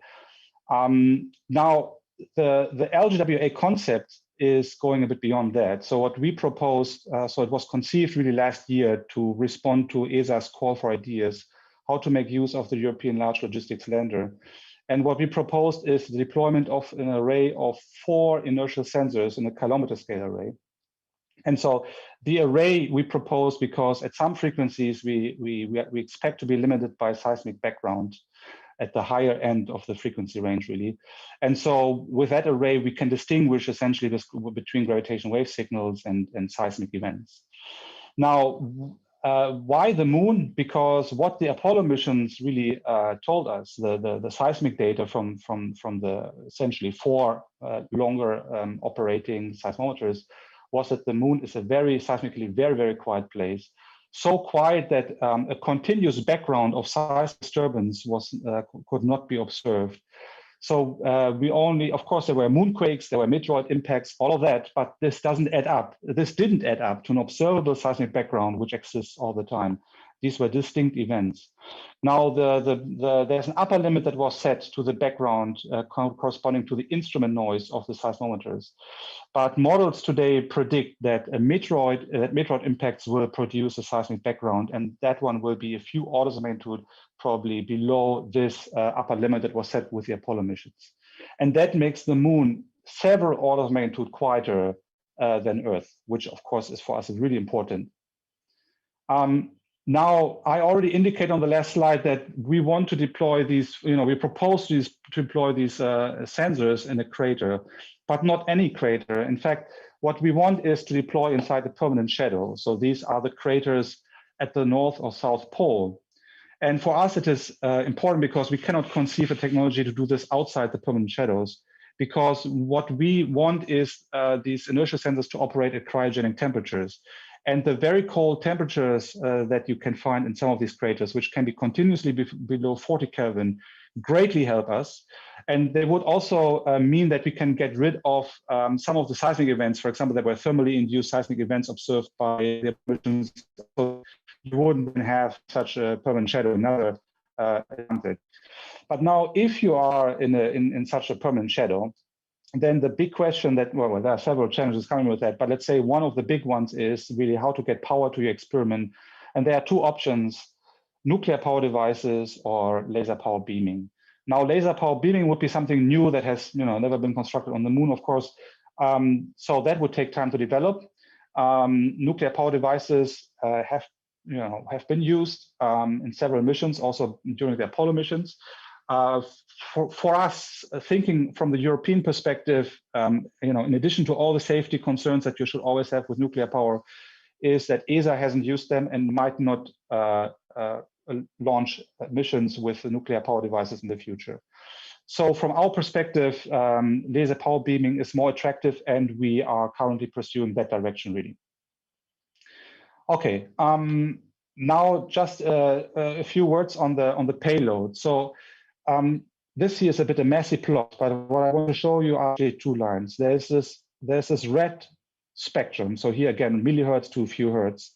There's a red spectrum, and this is the sensitivity achieved with the Mars InSight seismic sensors. And now the blue line is what we can achieve with the technology we propose. This is like a few orders into between these. Of course, that is challenging, but of course, also our approach is radical. We are not building seismometers, we are building gravitational wave detectors. So we are approaching this problem differently. Let you know, 2 minutes. All right, almost done. So we are approaching this in a radical way. We are proposing a monocrystalline structure for the inertial sensor. So the proof mass is really cut out from a monocrystalline niobium block. Then at 4 Kelvin, you can use superconductor electronics for actuation and sensing. So that is a really radical approach that we in this form only know how to realize at the moment in the permanent shadow. And that would really give us these orders of magnitude that we need to turn a seismometer into a gravitational wave detector. Now, such a system would not operate on Earth because it's just too noisy. So we have to also provide a testing platform. And this is something that is currently in preparation with a group of a team of groups that is working on the proof of concept with a seismic isolation system, essentially that allows operating of these instruments.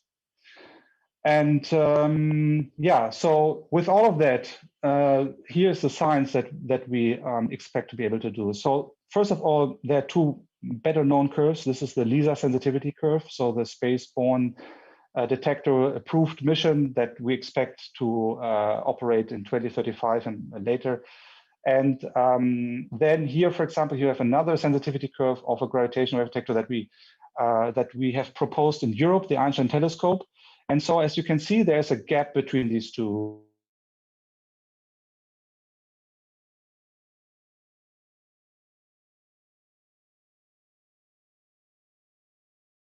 on here.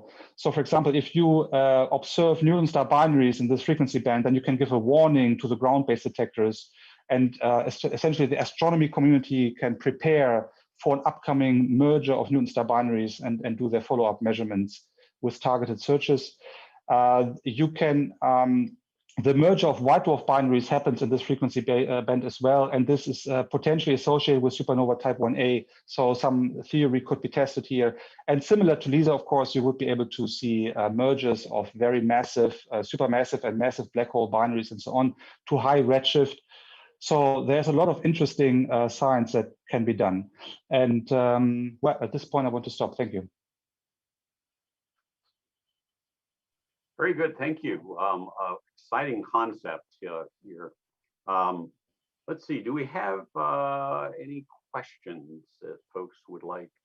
Yan, you've already answered the question I had. I was going to ask you to compare sensitivities between LISA and in particular the frequency regime that we'll be able to do with this lunar-based array in comparison to LISA or ground-based. Can you add a little bit more to that? Yes. So I mean, you can see it. I mean, first of all, there's a little bit of a question mark here.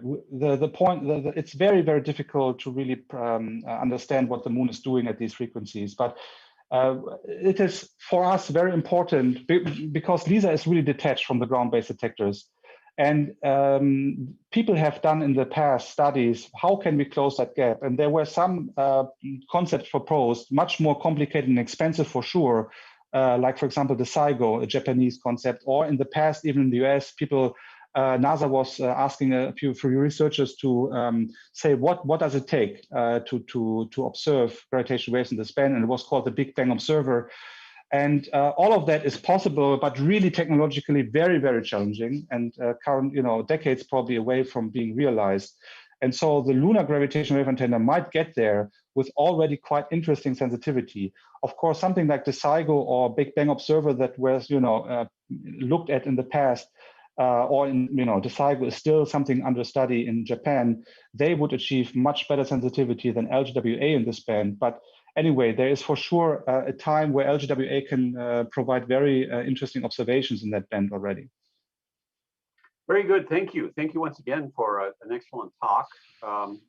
Let's move on to, we have now 2 flash talks that we want to get to. Each of these flash talks will be 2 minutes in duration.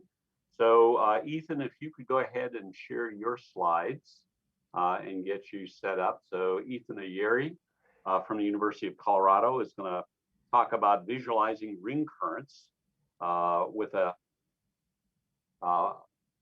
Planetarella device, I guess. Ethan, I'm not sure I pronounced that correctly, but it's fascinating. So I'll just turn it over to you. Absolutely. Is everything showing up okay? It is. Fantastic. So yeah, my name is Ethan Ayari. I'm a first-year graduate student at the Institute for Modeling Plasmas, Atmospheres, and Cosmic Dust at CU Boulder. Visualizing ring currents with a Planetarella device is something I've been working on for a little over a year now. And what a Planetarella device is it's something that utilizes a vacuum chamber and a magnetized sphere to help demonstrate visible plasma phenomena about planetary objects. So specifically, I'm focusing on ring currents similar to the inner Van Allen belts. And the way that this device works here is that we have our sphere biased at -2 kilovolts. It's an aluminum sphere with a 0.5 Tesla neodymium permanent magnet embedded within it, creating a strong magnetic dipole field. Our vacuum chamber is grounded, so it creates a strong radially inward electric field as well. What takes place here is a combination of E cross B, magnetic gradient, and curvature drifts that drive orbital electron and ion motion. The result is shown here. We have 2 visible plasma ring currents. And the objective of this project was to understand why we're getting these 2 quanta of ring currents and exactly how they formed. You'll notice we have this inner purple ring that we call the primary ring. It's more luminous than the outer and has much less spread. And then we have our outer secondary red ring. in order to figure out exactly where these rings were coming from, a Runge-Kutta-based Monte Carlo collision algorithm was developed in Python. And essentially, it tracked collisions in this dipole and radially inward electromagnetic configuration. And I filtered these collisions based off of energy. So my hypothesis was that these rings were originating from nitrogen for the inner ring and oxygen for the outer ring.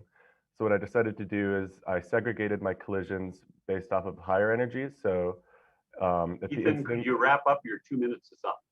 Okay. So essentially, we, via both simulation and changing the composition of the gas within the chamber, we were able to verify that this inner ring is due to N2 gas and the outer ring is due to O2 gas emissions. Great, thank you. Thank you very much. We're going to move on to our second flash talk now. And just, Nivedita, why don't you go ahead and share your screen while you're getting set up. Just let me mention to everybody and encourage you to go to the astrophysics poster session, which starts at 9:30 Pacific time. So Nivedita Mahesh, she's going to present her flash talk. Nivedita is from Arizona State. Thank you, Jack.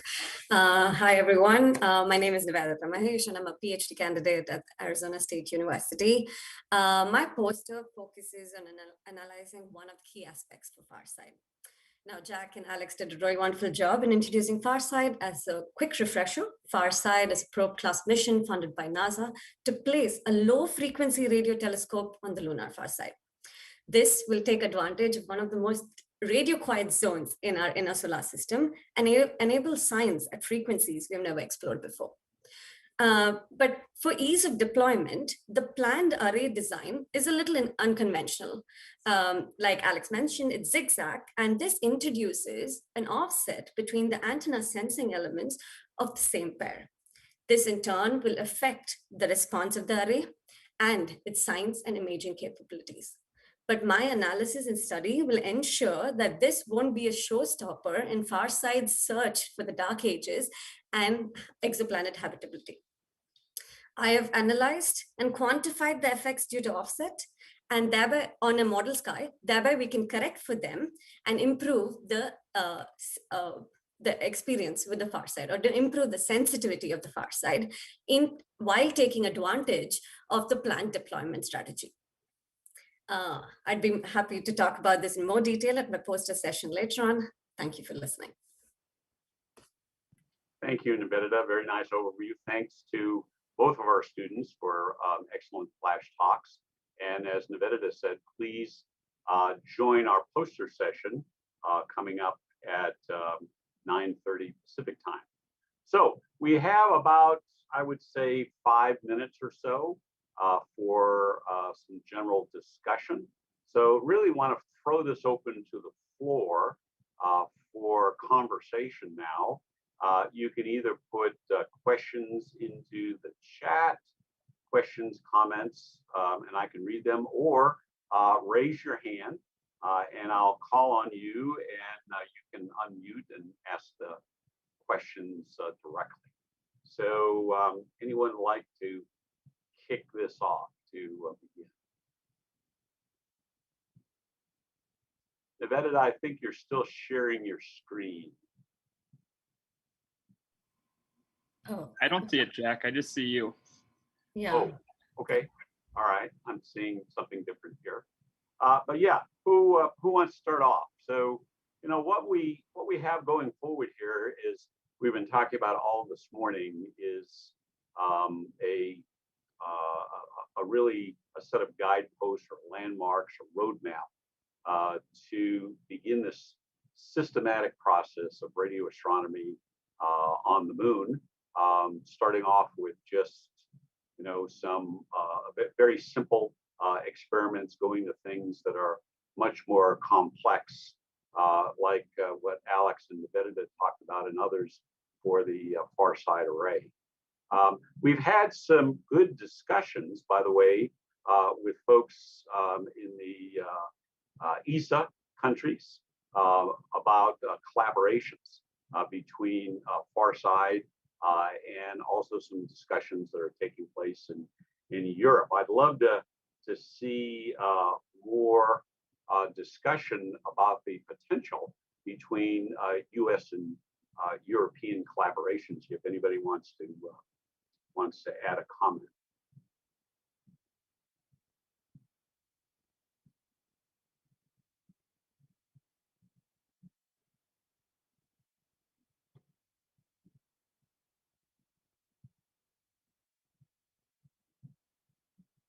Don't see anybody. Everybody's being quiet today on this. So here we have a question for the lunar polar crater gravity sensor. So Mark, why don't you go ahead and unmute? Mark Henley.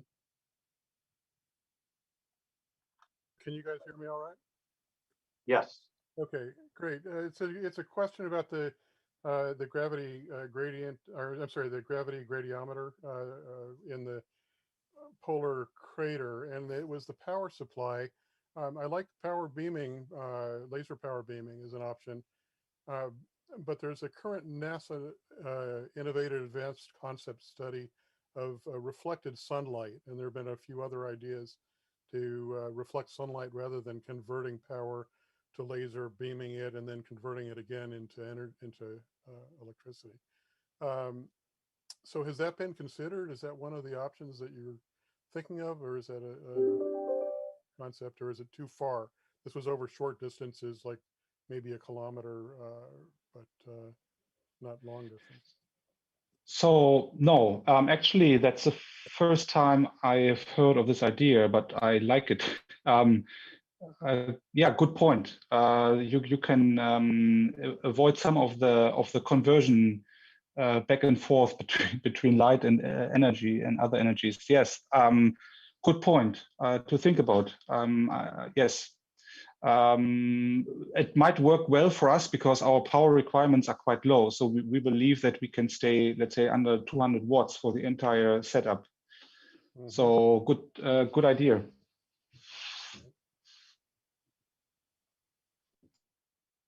Any other questions? We're running out of time in this discussion session. So anyone like to ask a last question or make a comment before we wrap this up for today?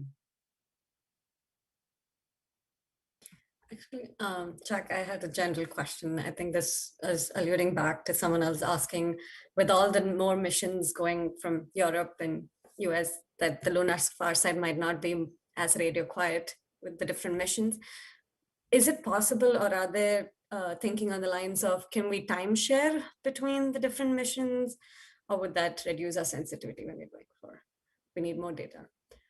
Yeah, I think the problem is, Nevada, that if I'm understanding you correct, is that the various missions and so forth that are ongoing is just, if there's no protection for them, they're just their power supplies, as you know, and their electronics are just going to be radiating all the time, even if they're not taking data directly. They just tend to have, they're charging their batteries and so forth. So having a more proactive approach to this in terms of some shielding would be a good way to go. But there are discussions that's underway. NASA is aware of this. ESA is aware of this issue. There's a UN committee and international radio science committees are now starting to take this seriously, because we're beginning to see this rise up. We've got the Astrophysics Decadal Survey, which is going to be revealing its results probably in September. And I think those results, if, as we expect, they have something to say about low frequency radio astronomy, this is going to raise the profile even further. Thank you, Jack. Yeah. Thanks, Nevada. Anybody else? Last question before we wrap up for today.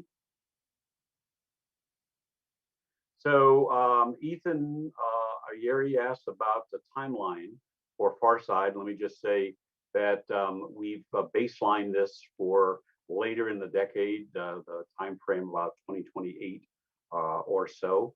This was the engineering design study was for a probe class mission, which is about $1 billion mission. One landing would provide all of the rovers and the equipment, the correlators and so forth to operate. All right, I think we're going to stop there for today. I want to thank again all of the speakers. Great job, everybody, particularly our students and their presentations. Excellent. And once again, encourage everybody to go to the astrophysics poster session. Thank you all. See you soon.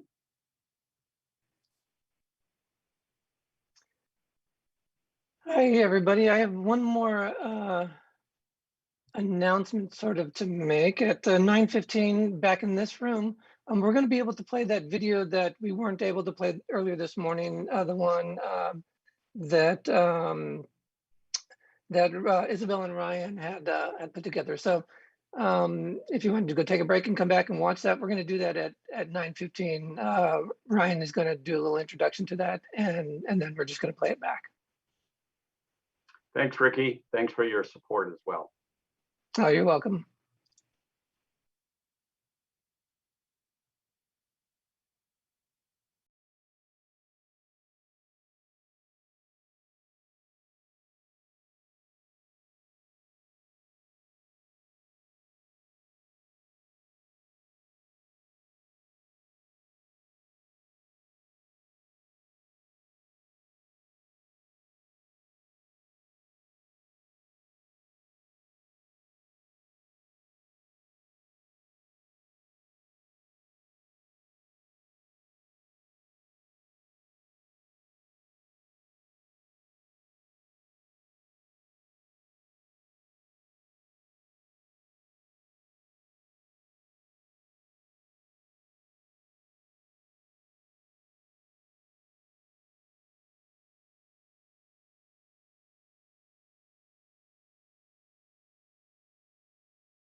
Hi, everyone. Thanks for coming back. We still have a couple more minutes before we have our encore presentation. We're just waiting for all the other sessions to finish up and then migrate over for those that wanted to join us.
Thank you again for being patient. We're going to wait just one more minute to allow other people to migrate over before we begin this short encore presentation.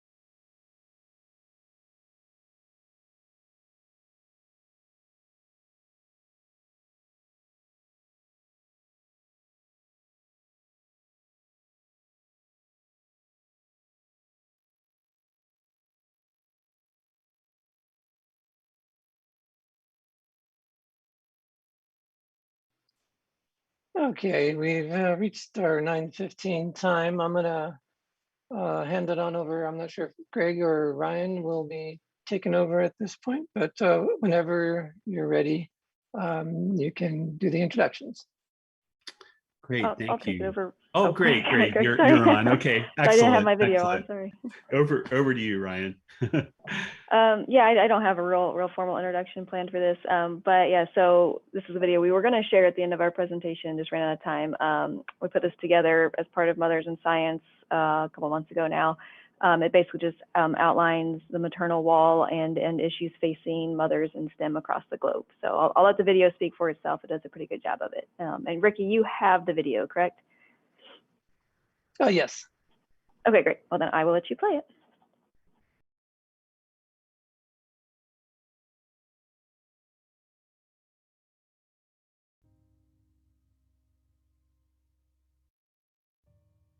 Long-standing inequalities and discrimination against mothers are rampant and unspoken in the STEM sector.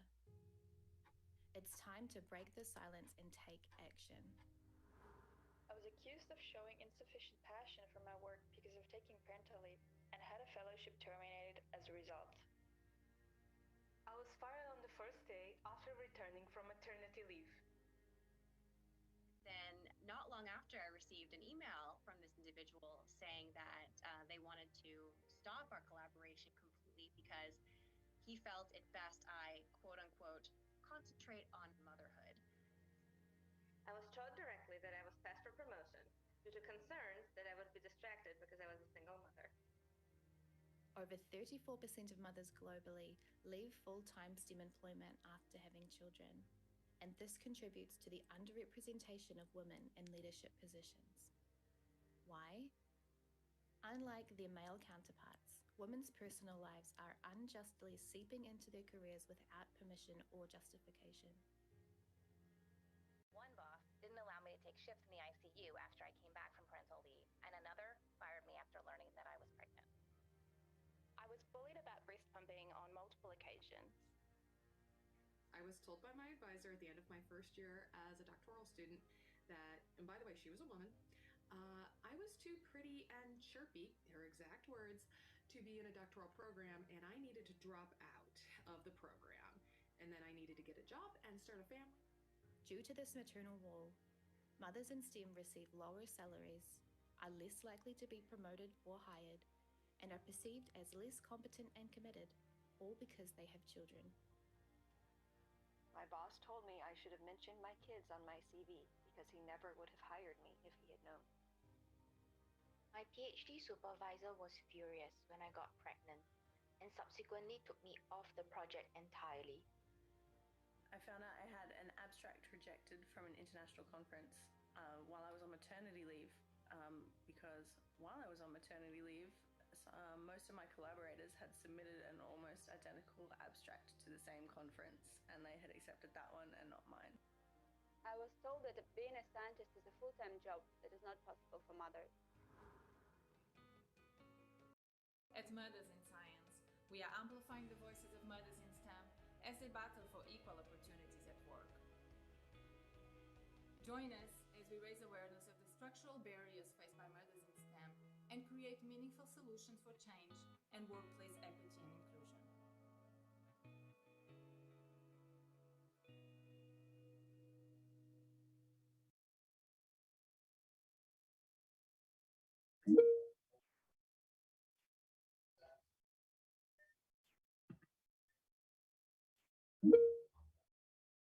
That was great. What an excellent video, Ryan. I don't know. Do you want to share any comments about it, or perhaps we could take a question or two?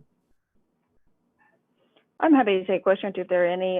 No other comments about the video other than stay tuned. We're starting to ramp up our efforts on actually taking the data we have now and influencing change.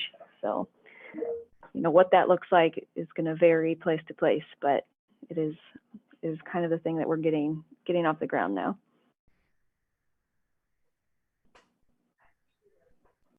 And I want to say from a personal standpoint that this group, Mothers in Science, is open to allies.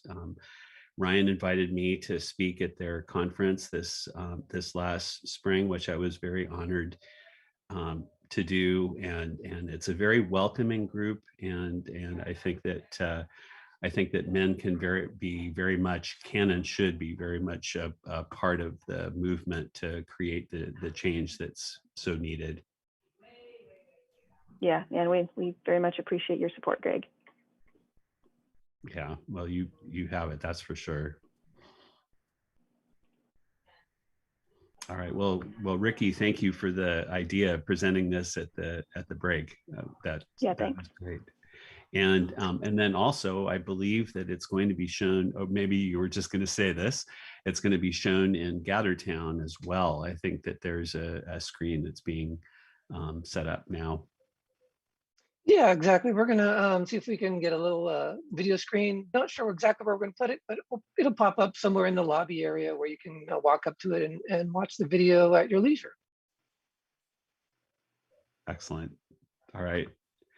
Well, thanks, Ryan, and thanks everyone for joining. Thanks all.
Okay, can you hear me?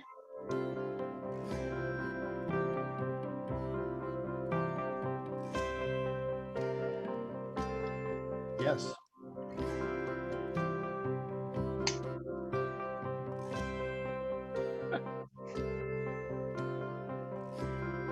Oh, and Mike is asking me to do a bunch, or Mike Shreedy is asking me to convert a bunch of Connect videos.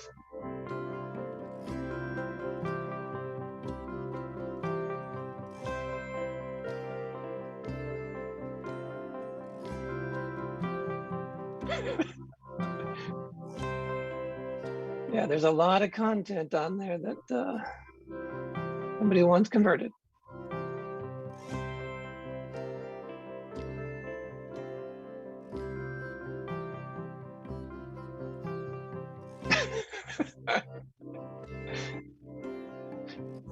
And that's the thing, if nobody is asking for them, because nobody can get to them now, unless you're on VPN.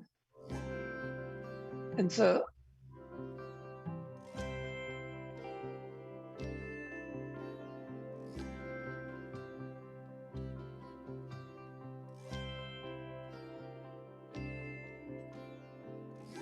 it's like a 3-to-1 ratio of hot time for like a 1-hour video. It takes me like 3 hours to convert it, download it, convert it, and then upload it. That whole process, you know, and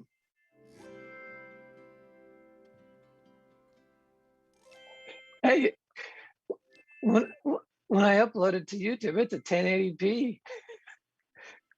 It looks crappy, but it's still 1080p. Yeah, and very pixelated, and yeah, I think it should. They need to be more selective on the content. I ran into Joe and Andy Shaner after hours on the rooftop yesterday, and Andy said that he's got some content on Connect that he wants converted over. So he's actually, you know, got, you know, so the fact that he's asking me because he's got his content that wants to be done, it's like I'll do his first. But the stuff that nobody's watching, I don't really feel like I real need to convert.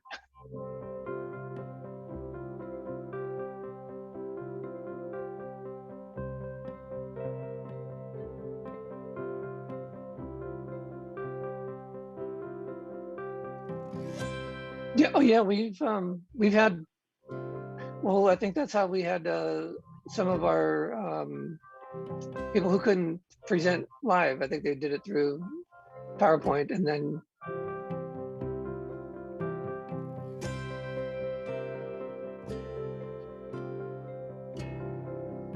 yeah.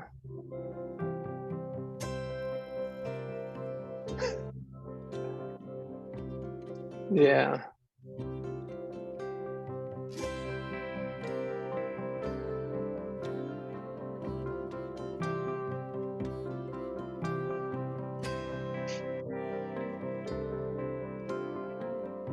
No, just we had that break, and then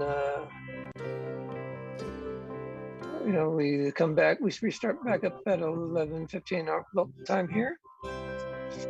So nothing, yeah, nothing too exciting. We got an hour and a half break. Yes, there's a 2-hour networking. So what is that? Is that in a separate gather room? Okay.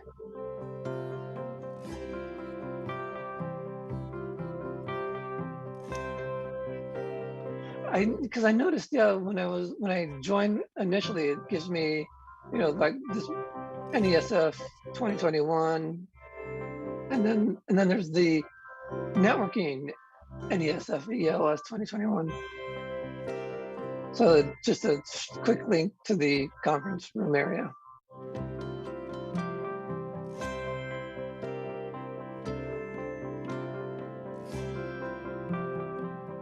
I'll probably come back into the lobby area, and we could probably do a global announcement through the chat saying go to the conference room.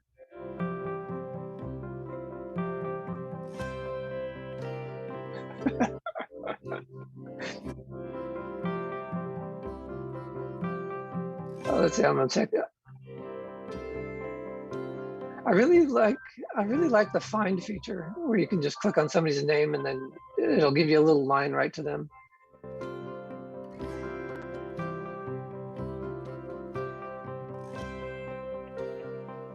Oh, yes.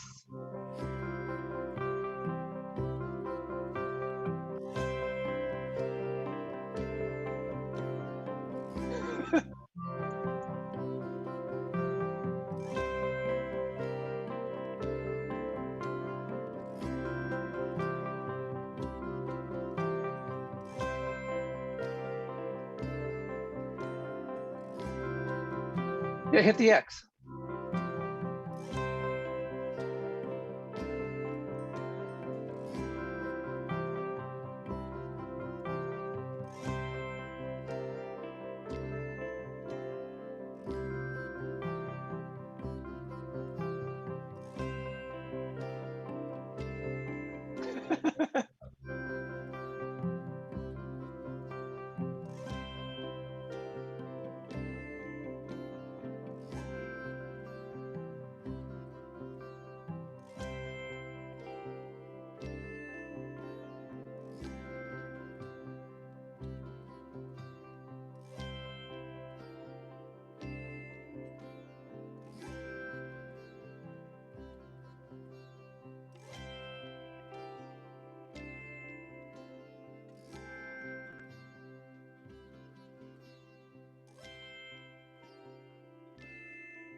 Good day, everyone. We're still about 5 minutes away from our scheduled start time, but we can go ahead and start getting settled in.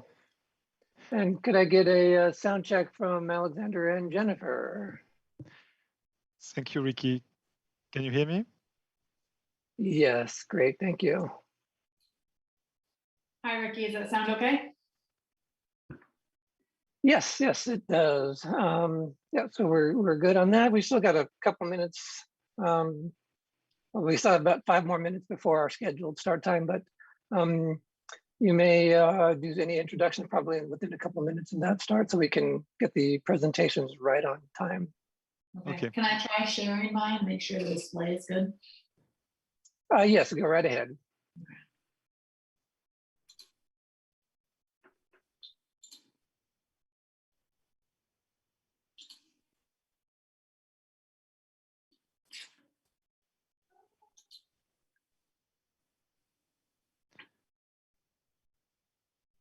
How does that look? That looks great. I can see full screen presentation mode. Yay, alrighty then. Should I just leave it? First talk. Yeah, you might as well just go ahead and leave that up until we.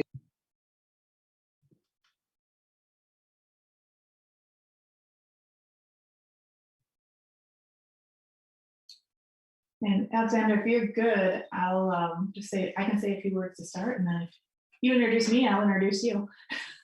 Okay, yes, now I can I can introduce you in 2 minutes, and you can get started, and yeah, then it's my turn, and we present every other presenter, and that's fine with me. Yeah.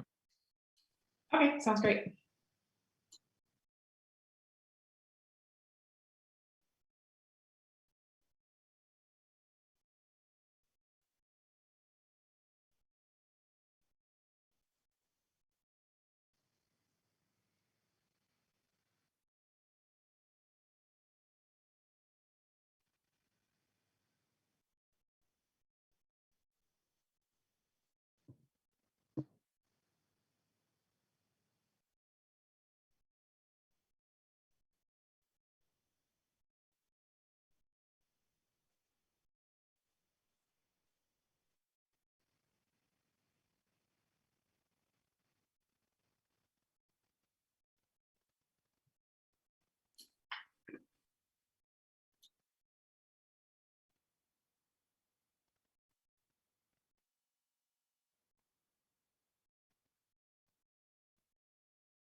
Okay, so hello everyone. Welcome to this session on space resources and ISRU. My name is Alexandre Meurice. I'm a space resources scientist at the European Space Agency, and I will be co-chairing this session with Jennifer Hellman, who is also our first speaker. And she will speak about science exploration and public engagement from the NASA SSERVI resource project. Jennifer, I think you can get started with this 8 minutes plus 2 minutes question.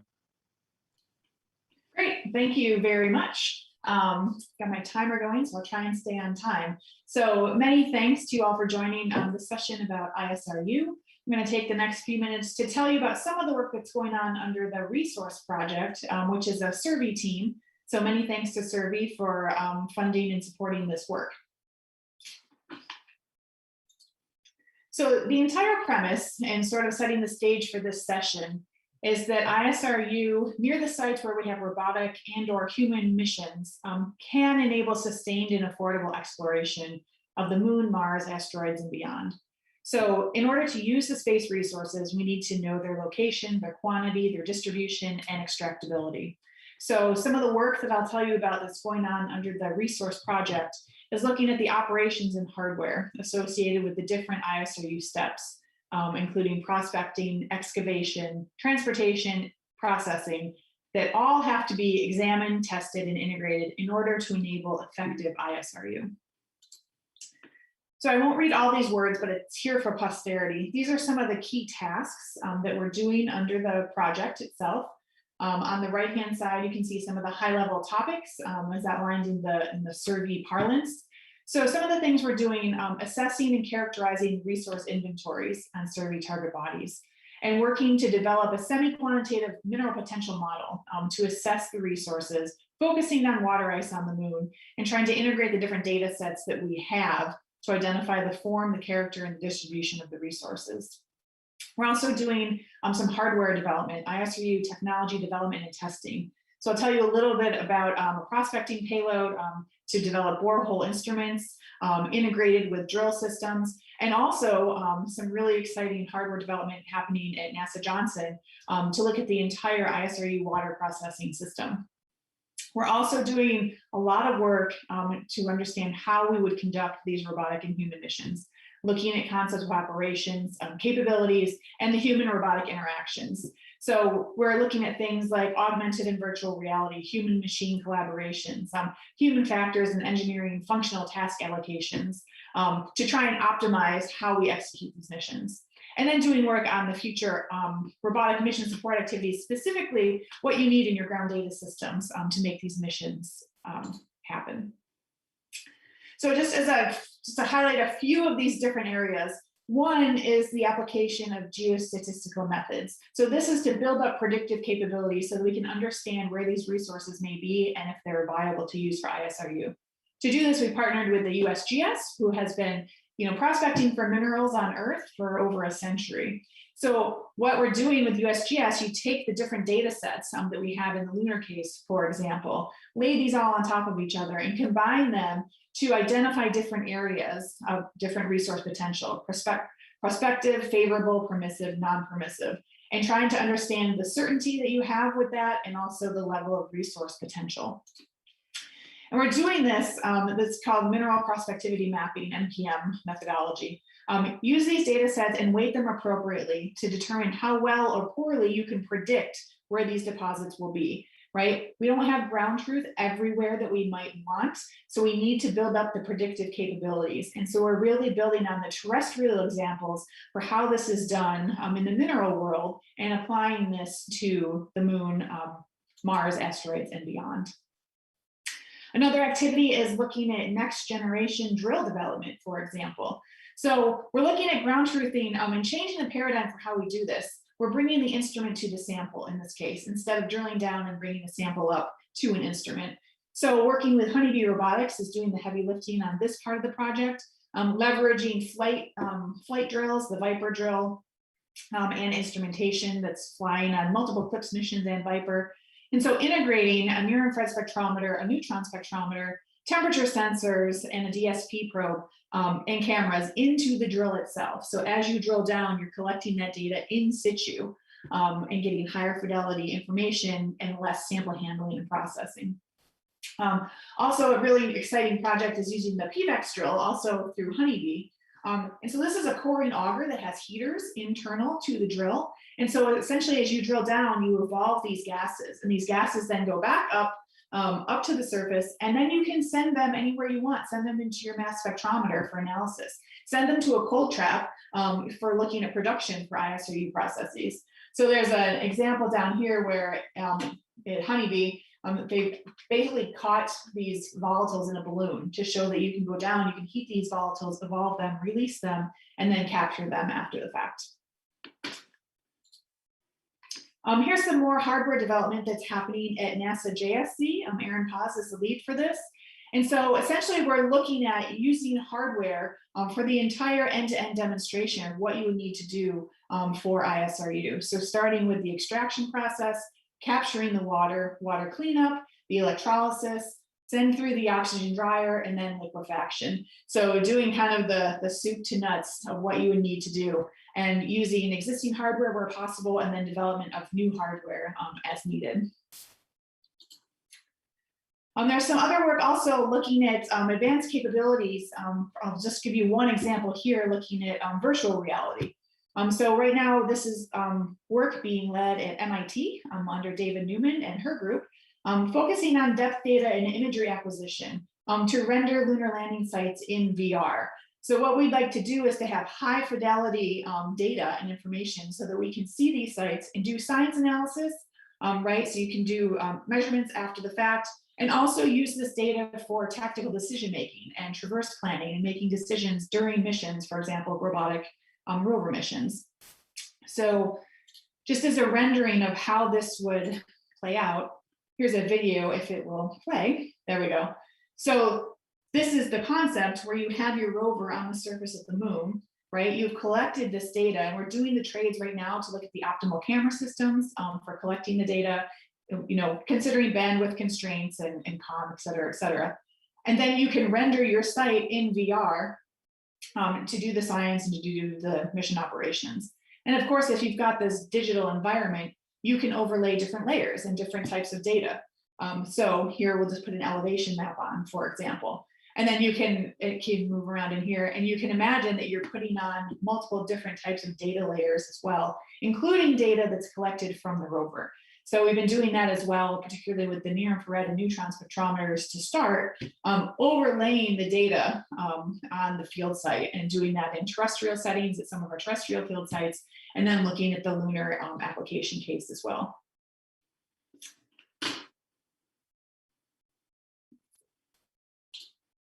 Try and advance out of the movie. Nope, don't play it again.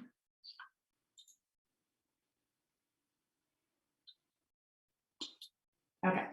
And I also, just in the last minute or so, wanted to touch on some of the outreach that we're doing. And this is some of the educator engagement and increasing representation within STEM, within planetary science, and within the ISRU community. So we have co-Is, Dr. Alexandra Maziela-Novak at Johns Hopkins and Dr. Dina Khalil at Howard University are really leading this work for us. Alexandra will be giving a talk tomorrow about this, so she will talk about this in much more detail. But developing virtual communities of practice and trying to bring in underrepresented groups and students, and focusing on the teachers who then bring that into the classroom. And we're trying to interface with different groups in this way. And one of the really interesting activities to broaden the participation and bring in minoritized groups is to do culturally relevant engineering design challenges. So we have been doing this under the leadership of our outreach leads. And we're trying to have these students access the material in meaningful ways for them. So looking at it in a lens, for example, of social justice. We're looking at water resources, and that's an issue on Earth as well. How do you have clean water for other people? How do we get that on the moon? How do we actually clean the water? How do we identify the water, et cetera? So there have been different design challenges that have been developed. And if you go to Alexandra's talk, she will certainly talk about that more. And also increasing field accessibility. So this is one of the things we've seen in the pandemic. We haven't been able to get out into the field. And so we've been looking at technologies and developing field courses that can be done remotely. So there's some examples down below, and we've teamed with the University of Idaho doing some of this and opening up the field of geology to people who may not be able to go out into the field even under regular circumstances. And then bringing that data in and enabling more science to be done. And then just real quick, commercial partners, I'm really pleased to be working with these groups, with Honeybee Robotics, looking at planetary drilling and the next generation of instrumentation. Astrobotic, because we need to understand and think about how we take these hardware development pieces and these new technologies and integrate them and fly them. And that goes for iSpace as well, which is really predicated in using ISRU for the moon. So with that, I think I can end and hopefully not be too over time. Thank you. We don't have time for question in principle, maybe one. I don't see any in the chat. If someone pops in right now, we may have time, but otherwise, I think Sure. there is time at the end for discussion if there are unanswered questions anyway. Yep, that sounds great. And let's move on to your talk.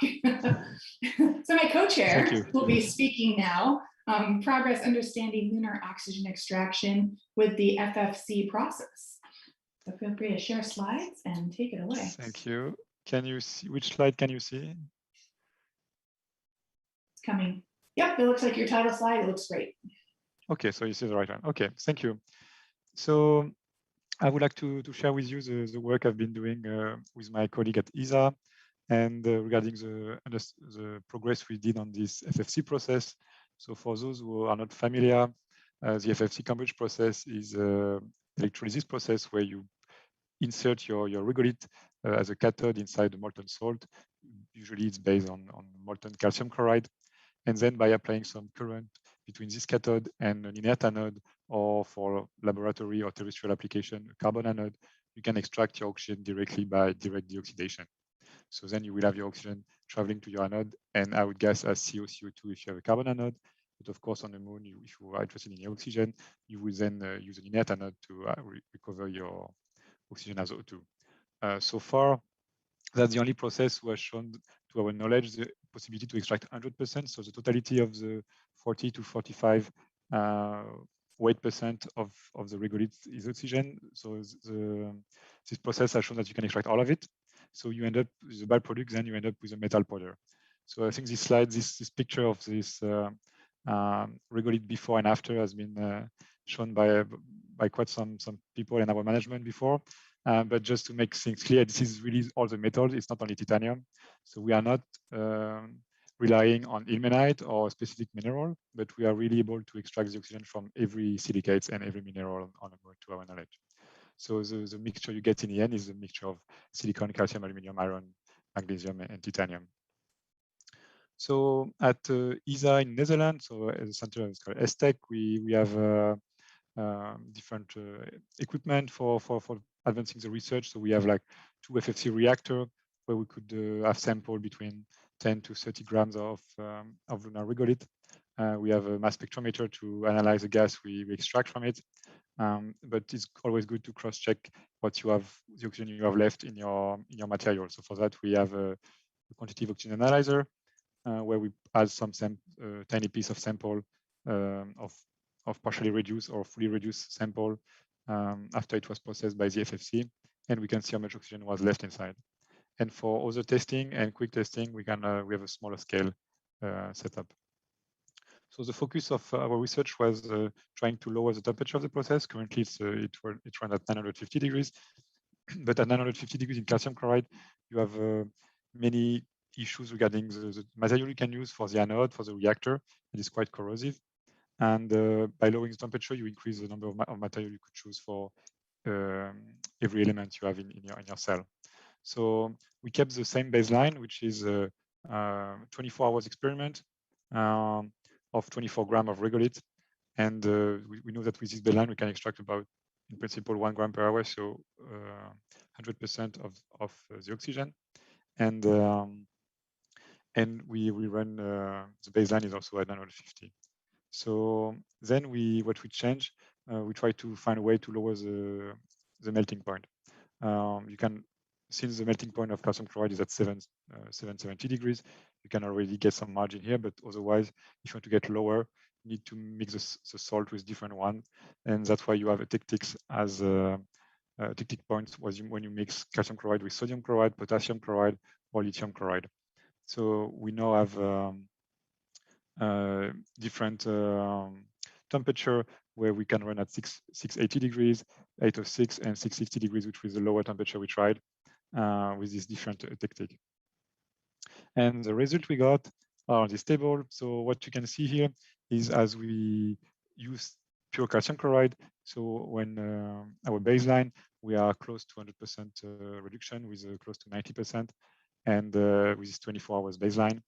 And as we reduce the temperature, we also lose in efficiency as we get closer to this 50% removal at 850. But by using a tactics, actually, we stay in this band of 40 to 50% reduction while still lowering the temperature. So really, now we have basically a process which can extract 40% of the lunar regolith below 700 degrees. So if you compare the yield or the recovery you can have with the hydrogen reduction or carbothermal reduction, that's actually in principle much better. Regarding the Faradic efficiency or current efficiency, so what is the role of the electron we use to extract oxygen? Actually, it drops quite a lot in pure calcium chloride, but actually we have some salt mixture where we kind of reduce the parasitic reaction that can happen with dissolved calcium or with the carbon anode we use for our experiment, and we can get a better use of our electrons. So in principle, we waste also less current in the process. So that's basically what you can see here. We also made an experiment with pure lithium chloride just to show that also the impact of calcium of calcium chloride in the salt on the reduction process, as just having a pure lithium does not give more than 20% reduction. So regarding the material aspect, what we actually recover. So when you have like close to full reduction, you can clearly distinguish some different phases in a grain of material extracted. So it's not usual alloys that you will get. It could be, for instance, calcium, silicon, aluminum, or silicon, magnesium, or iron, titanium, silicon, aluminum. And that's why so now we are investigating also what we could do with this powder. Either we could try to oxidize it again and do maybe some metal fuel, or to try to 3D print it. So these are still open, and that's another branch of research. So regarding what's the problem comes more when we have a lower reduction. So even at 40 to 50%, it's much harder to distinguish what exactly happened to the material, as the oxygen extracted probably comes from a bit every mineral, but not to the point you can actually distinguish metal phases. So here by ACM, we could distinguish maybe a partially reduced olivine, some metal phases, but at very small pockets of silicon calcium or silicon titanium iron. But it was not, basically with every, and this is just an example, but we had the same with the other partial reduction. It's really hard to follow exactly which mineral we use first and have these different steps. So we need to maybe try to have single minerals and see what happens to them to understand exactly what's the reduction process at the mineral level. So if we can just make a small trade-off table from this result, if you still get higher temperatures, so far we feel that we still have higher yield, and this is still well-studied system. All terrestrial systems are still working at 950 degrees. But as a cons, of course, we still need to solve the material challenge regarding the anode and the reactor, and of course it's more energy for melting the salt and then maintaining the temperature of the system. At lower temperature, we see that we still have a quite good reduction if you're interested in the oxygen, but you so far don't get the metal. However, you have to keep in mind that these are all 24 hours experiment. It's not, so the 40% reduction we got at 660 degrees, for instance, it might not be the maximal reduction. By making it 48 hours, we might get much higher reduction. This we'll have to try later to see if there is a ceiling at this reduction, or if we can also get a full reduction below 700 degrees. So that would be the next step. But so far we see that we have higher current efficiency. That's also quite an advantage. And also with a lower reduction, if we don't have a full reduction, the calcium also plays a role, as it can form intermediates during the reduction process. And then maybe if you partially reduce your oxide, the calcium is still in your structure. So over time, if you take out your regolith, you lose a bit of calcium. So this we have to understand that, of course, we don't have any consumable in the system. Otherwise, we lose a strong asset of using this system. Less than 1 minute. Yeah, perfect. So let's leave 1 minute for questions. Thank you for your attention. And yes, if there is any question, great. Thank you. There's been some good discussion in the chat, so maybe you can answer some of those. There's one question that was from both Carl Hibbets and Laszlo Keste, similar question. how much electrolyte do you need to obtain a certain amount of oxygen? So how efficiently can the electrolyte be recycled? Yeah, so I don't know if you still see my screen. I try to stop sharing actually, but yeah, just so I can see the chat. Yeah, so currently we have the baseline is 1 gram of regolith for 33 gram of salt. So we have 33 times more gram of salt than a gram of regolith. It's a batch process. We try to reduce this ratio. Of course, the salt is not a consumable, so but if we can try to bring as little as possible to the moon, it's of course beneficial. But that's why that's one element of the research as well, trying to lower maybe 1 to 10 or 1 to 20 ratio is what we think feasible. Below, probably not, just because of the volume of the soil itself. But that's where we stand at this moment. Okay, great. And there's one more question from Michael Nord about scaling, but maybe we can answer that in the chat and in the discussion after this session. So we really need to move on to the next talk, which Alexander, I'll let you introduce. Thank you. So let me find again the list of speakers. So our next speaker will be Pierre-Alexis Joumel, who will talk about an economically viable lunar ISRU process for oxygen and metal production and related benefits for terrestrial application. Hello everyone, can you hear me, Alexandre? Yes. Okay, great. Well, can you share your? Yeah, I'm going to share my screen. Just a second. Can you see it now? Yes. Okay, thanks. Well, it's good that I'm going after you because I will present something that is targeting the same results, but with a bit of a different technology. I think you were talking about FFC. Us, we are talking about more molten salt. So I will just explain why we are using that and what are the benefits we believe we can achieve with this technology. So just to introduce myself, my name is Pierre-Alexis Joumel. I'm working at Airbus Defence and Space in Germany, and I'm in charge of all the international and new business activities in space exploration. So very happy to be here. Thank you for the organization. Oops, I'm going a bit too fast. So today I would like to present you a technology that we are developing at Airbus, which is called ROXY. What is ROXY? Basically, it's an end-to-end lunar demonstration. End-to-end lunar demonstration that is getting as an input the regolith, the pure regolith, and with its technology, with this processor, is converting it into oxygen and metal powder that can then be used for later process. The objective of ROXY is to produce so here 100 grams of oxygen and a similar amount of metal by electrochemical reduction of regolith. And as I said at the beginning, it's something that we develop ourselves. So we self-invest into the development of these technologies because we believe that this has also very good application for resource exploitation. We believe also this is a blueprint for future regolith to oxygen metal conversion facility. We are developing today a demonstrator, but we hope that then it can be scaled up for a plant. I will say a bit more on that. So just to take a step back, I think Alexandre also mentioned a bit that extracting resources from regolith is really a key topic. Why? Because it's the basis of being able to have a sustainable and a sustainable presence on the moon using local resources. And here I want to refer about the roadmap of several groups, like the International Space Exploration Coordination Group, which has identified that in its roadmap in order to achieve objective and prepare missions for Moon and then for Mars. It's also a key topic for NASA and ESA, and Alexandre just mentioned that ESA is working on that. And also in Europe, we are preparing a next big program about a lander called EL3. And this lander, you can see a design on the right of this slide, is designed to bring this kind of payload and to demonstrate the extraction of oxygen from regolith.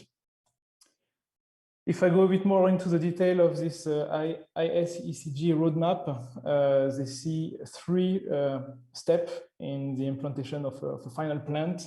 And we are following more or less the same at Airbus. The first one is an ISRU demonstrator. So we are working on that and we hope to scale it up quickly, then it will be a first plant that will show that it's operational on site and produce the necessary oxygen. And then the last one, the third step will be the one that produce all what is necessary. So in terms of ton of oxygen, and also of can be derived in propellant. So I will say a bit on that as well. Just to say a few words about the technology behind ROXY. So as I say, it's taking as an input the regolith, and the output is oxygen on one side and metal powder on the other side. It's accommodated to be on a lander and producing 100 grams of oxygen and extract similar amount of metal. Last year, just before the IAC, which was virtual last year, we did an announcement that we managed to prove the concept. So we demonstrated we were able to extract I think 0.2 liter of oxygen out of the analog regolith that we use as an input. And as I said also at the beginning, ROXY technology is based on electrochemical reduction of regolith using molten salt electrolysis. So you see a picture on the right. We are combining different key technologies that you see. The first is a molten salt reactor that you see on the left. An oxygen ion pump anode that you see on the right. And by the way, this pump that we are using there has been developed on board the ISS. So we see also the usage and how technology that are developed on the ISS can be used for further exploration topic. It's using a porous metal cathode cup that you see as well there. And then, of course, salt removal and recovery cathodes for the evaporation, but it's a closed loop. So this is how we extract pure oxygen, and then a byproduct is this metal powder. On this metal powder, just to make a small parenthesis here, we are also working to use it, and we are developing a 3D metal printer that is developed in Toulouse, in France. Which will fly on the ISS at the end of the year. So here as well, we are using the ISS to prove technology that then will be used on the moon. And if we manage to do that, then we have really an end-to-end demonstration of the value chain from regolith at the beginning, and the infrastructure, and then pure oxygen out as the output. We are not doing that alone. We have a group of partners. So here you see we've got partner in Europe, we've got partner in the US at different levels. So a research center like Fraunhofer, like industrial Abengoa in Spain, and also some universities in Switzerland, in the Netherlands, and in the US to develop this technology. I was talking about end-to-end value chain. So here I wanted to show it, and I will also detail it for Moon, Mars, and also for Earth, because we believe this technology has also a usage for Earth. So if you quickly look at the 4 steps that I will detail later, ROXY is only one step out of the 4 that we identify in the value chain, but we believe it's a core element because this is what is extracting the resources from the regolith. No single element or technology in the value chain can provide the capability to extract the metallic constituent from the regolith, but the ROXY program covers the entire value chain approach on this one. So just to go and to explain it for Moon and Mars. So of course, we need first as an input the regolith. So we need to have mining capabilities, for example, rover with a robotic arm that will drill, extract, and so on the regolith. Then we need to have a step of 1 minute. Okay, so we'll quickly close that. Beneficiation, so to reduce it so that it can enter into the processor, extracting oxygen and metal. And then I mentioned also the 4th step on which we are working on as well, the manufacturing. So we take as an input this metal powder. I will skip the one on Earth, but it's similar value chain.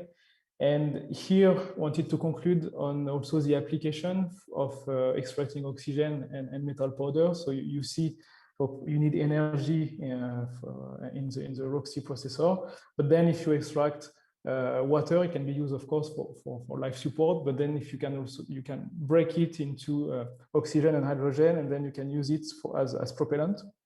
But with the metal powder, of course, you can do infrastructure, but you can also use the alloy, some element of this metal powder, as also powder fuel for rockets. And this is also the beginning of having the moon as a step toward further exploration. And I will stop there. Thank you, Alexandre. Yeah. Thank you, Pierre-Alexis.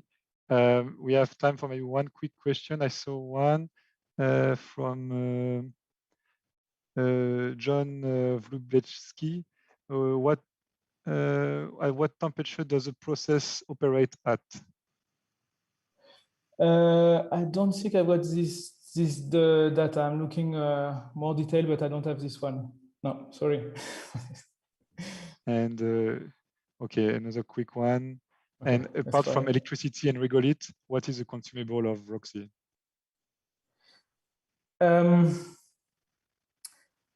It's made to be a closed loop, so normally it could continue for many cycles. So I would say we design it to have only a regolith as an input, and of course power to make it run and to make it hit. Okay, thank you. Thank you, Alexandre. Thank you all. Okay, great. So our next talk is titled Advances in Additive Manufacturing Using Lunar Regolith Simulants. Listed as Aidan Cowley, I believe. Aidan could not be here today, so 2 students from that group will be presenting. So if you want to pull up your slides and introduce yourselves, that would be great, and then take it away. We'll start the timer once your slides are up. All right. Hello, everyone. So here's our presentation about recent advances in additive manufacturing. Oh, sorry. About recent advances in additive manufacturing using lunar regolith simulants. Can you see it full screen now? Yes, full screen. Thank you. All right, perfect. So this presentation is brought to you by ESA Spaceship EAC. So we are a team of students, young researchers, and affiliated experts across Europe, gathering together in Cologne, Germany at the European Astronaut Center. We are conducting low technology readiness level research projects for human spaceflight and lunar exploration, and on the more global spectrum, directed to future Martian exploration as well. So here you have a quick diagram about on which you can see the activities of Spaceship EAC. So the 2 projects we are going to, well, 3 actually, projects we are going to present today are about direct ink writing of regolith slurry and fused deposition modeling of PLA regolith composites. So it goes into the advanced manufacturing and space resources fields of Spaceship EAC. So to begin with the regolith slurry 3D printing. So the goal of this project is to enable direct ink writing of regoliths dust using a hydrogel binder. Here you have a rough composition of that binder, composite, sorry, which is about 70% regolith and 30% hydrogel. The big interest in that project is that the gelling agent can be refined in situ from life support products. And we are also able to reach a conventional resolution, printing resolution of 0.6 to 0.8 millimeters, which is pretty close to, say, classic fused deposition modeling, generally speaking. So the 3D printed parts that are produced can then be sintered. We can use them directly as ceramic parts, or as metal casting molds for metal recycling and production of high-resolution metallic spare parts. So on the right here, you have a view of the homemade gantry system we are using, and also bottom right, what the printed parts look like before and after they are sintered. So that gantry system works, so it's a pneumatic printing system basically. We had to overcome several challenges that arose. namely slurry homogeneity. Because of the particle size distribution, we have to have a very fine fraction of regolith, and the shear thinning behavior of the composite of the hydrogel. As you can see here on the top right picture, we have issues of self-buckling when not using the right composition. So really this self-buckling arising from shear thinning depends on three factors: the extrusion speed, the nozzle size, and the slurry hydrogel composition. Three factors that we can twitch pretty much as we want. So the whole project is about finding the right perfect parameters in order for the material to stay in shape after printing. So you have here an overview of what it looks like after the resolution has been increased down to 0.8 millimeters, and which allows us to basically reach high resolution direct ink writing of sinterable regolith parts. So I'm now going to hand over the presentation to my colleague Aurélie. Yes, hello everyone. So now I'm going to talk about 3D printing of PLA regolith composites. So the goal of this project is to manufacturing composite parts with the fuse deposition modeling technique, with acid polylactic as the polymer matrix and regolith simulant EIC1A as filler. The main challenges of this project are to obtain the highest regolith content as possible in the composite parts, and to conserve good mechanical properties. So you can see a schematic of the process. So the first step is to dry and mix the raw materials together. Then put this dry mixture into an extruder to produce a composite filament suitable for the 3D printer with the fuse deposition modeling technology to produce layer by layer the 3D parts, spare parts or tools. As you can see on the picture, two examples of a screw and a gear, which are made of 50 and 75% of regolith. Next slide, please. But with this process, we had several problems. For example, increasing the regolith content led to very brittle parts. And also with the single screw extruder, we had some problems of bad incorporation of regolith within the PLA matrix. So for this, we proposed and tried some solutions. For example, the first solution was to add plasticizer to have parts less brittle, but also to facilitate the extrusion and the printing process, but also to enhance the regolith content up to 80% of regolith within the composite parts. Also, we changed our mixing methods and we tried slurry formulation. So we dissolved all the materials in a solvent. And with this, we obtained better mechanical properties and also better regolith incorporation within the parts. So you can see the picture on the right, so the dry composite plates after the slurry formulation drying. The picture above are some 3D printed samples for tensile tests with different regolith content. So you can see the difference between the color of the samples. So the dark gray are with more regolith filler. With this project, we have two applications. So the first application is to use the 3D printed composites like this to create tools, spare parts, and other things on the future moon base. The other application is to use the 3D printed parts with a regolith content above 70% to sinter them in order to produce sintered regolith parts with a complex geometry. So to remove the binder, the polymer binder during the sintering process and have, for example, at the moment we had these small cubes with sintered regolith. You can see on the last pictures of the slide. So that's it from my project. And then next slide, please. And I will briefly present further spaceship EAC activities about additive manufacturing with regolith. So for example, some some colleagues are currently working on the microwave processing of regolith. Regarding the current findings, microwaves can be used to heat and process lunar regolith. And for example, localized melting of regolith with microwave applicator has been demonstrated. And you can see the demonstrator for the microwave setup on the two pictures on the top right of the slide, and then a schematic of the application on the future moon base. Yeah, next slide, please. So that's it for our presentations. I think we are not over time, and feel free to ask any question if you want, and if you need further detailed information, you can contact Ada and Cody. The email address is on the bottom right of the slide.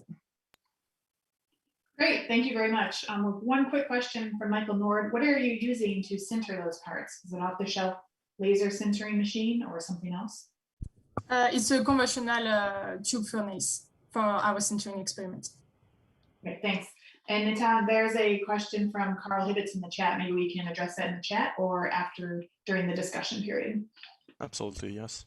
Great. Thank you. Great. Thank you. Thank you. Thank you. So we will keep going with this Sang-Woo Lim from the Open University. Sang-Woo, are you? Hi. Yeah, I see you. Okay, good. Sang-Woo will Can present the Yes, we can hear you. Sang-Woo will present a microwave heating demonstrator payload for lunar construction and resource extraction. Sang-Woo, you can share your screen if you can. Yes. Can you see the screen? Yes, we can see your desktop, I think. Give me a second. Something is really hot on the CPU.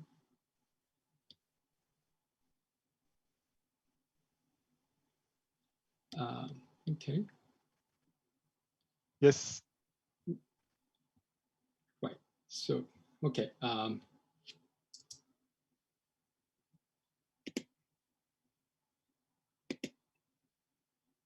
Oh, sorry. All right, sorry. Good morning and good evening. My name is Sang-Woo Lim, a research fellow at the Open University. I'm presenting this work on behalf of my colleagues at the Open University and Added Value Solutions UK, Ltd, and Viper RF.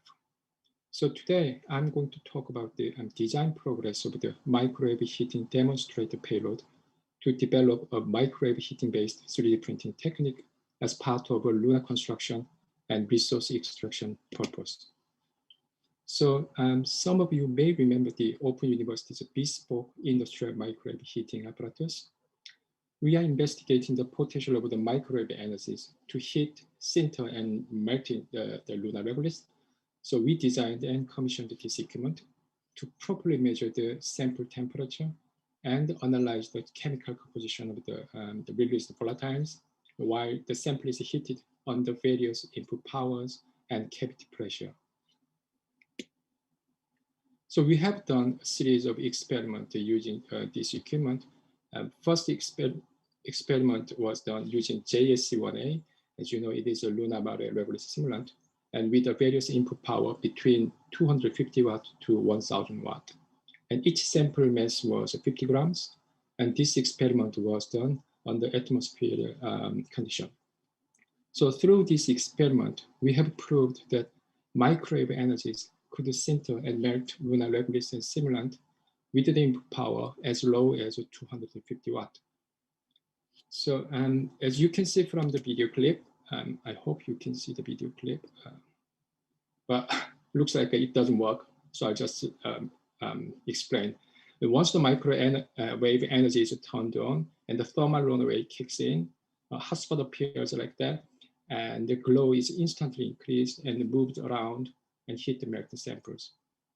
So can you see the change? Hello? We just see the first picture. So there's something wrong with my computer. Always takes a long time to load the second slide. Mm. Okay.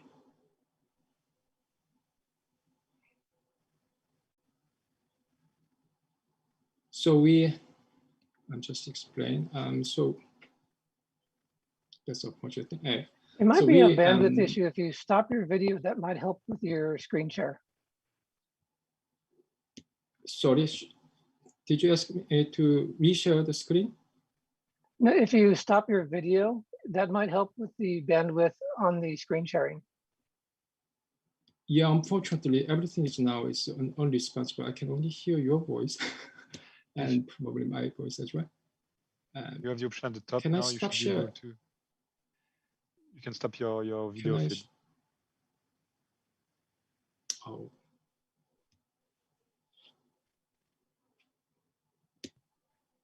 I'm sorry. Now we don't see our slides anymore. Yeah, it's just unresponsive. My computer is actually unresponsive.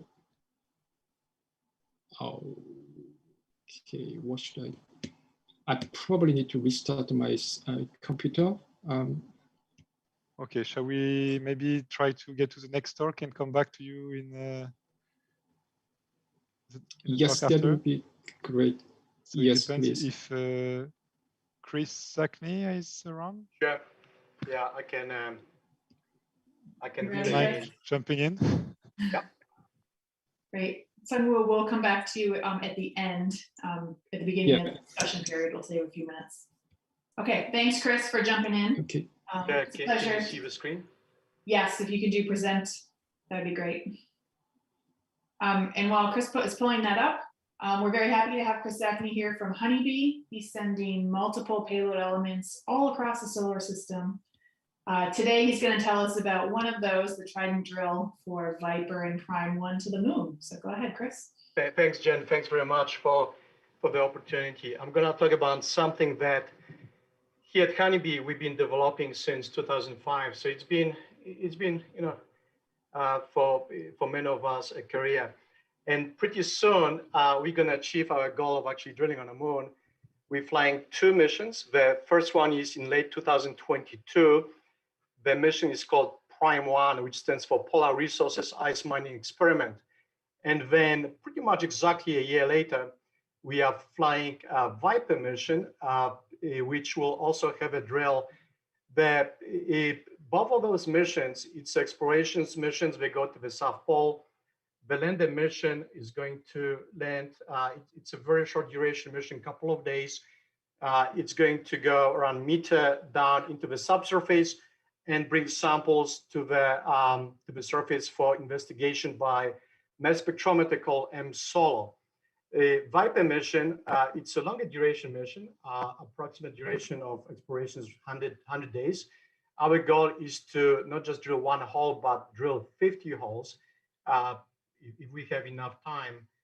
And the regolith that we're gonna bring up from subsurface will gonna be investigated by 2 very powerful instruments, and the same M-SOLO that's flying on Prime 1, but also near infrared spectrometer called NERVIS. And between those 2, we'll have a very good composition of volatile content, also mineral content on the subsurface as a functional stratigraphy. I've got one slide related to the drill itself as an instrument, so I'm gonna leave it for the next few minutes. I'm gonna jump in with all those pictures as opposed to going one by one. But back in the 70s, we've done quite a bit of drilling. The first drill was deployed actually by Soviets on Lunar 16. It was robotic sample return mission. Lunar 20 was very similar to Lunar 16, and then we had a 2-meter drill, Lunar 24. They're around the same time. Apollos 15, 16, and 17 deployed. It was human-operated drill, captured samples, core samples all the way down to 3-meter depth.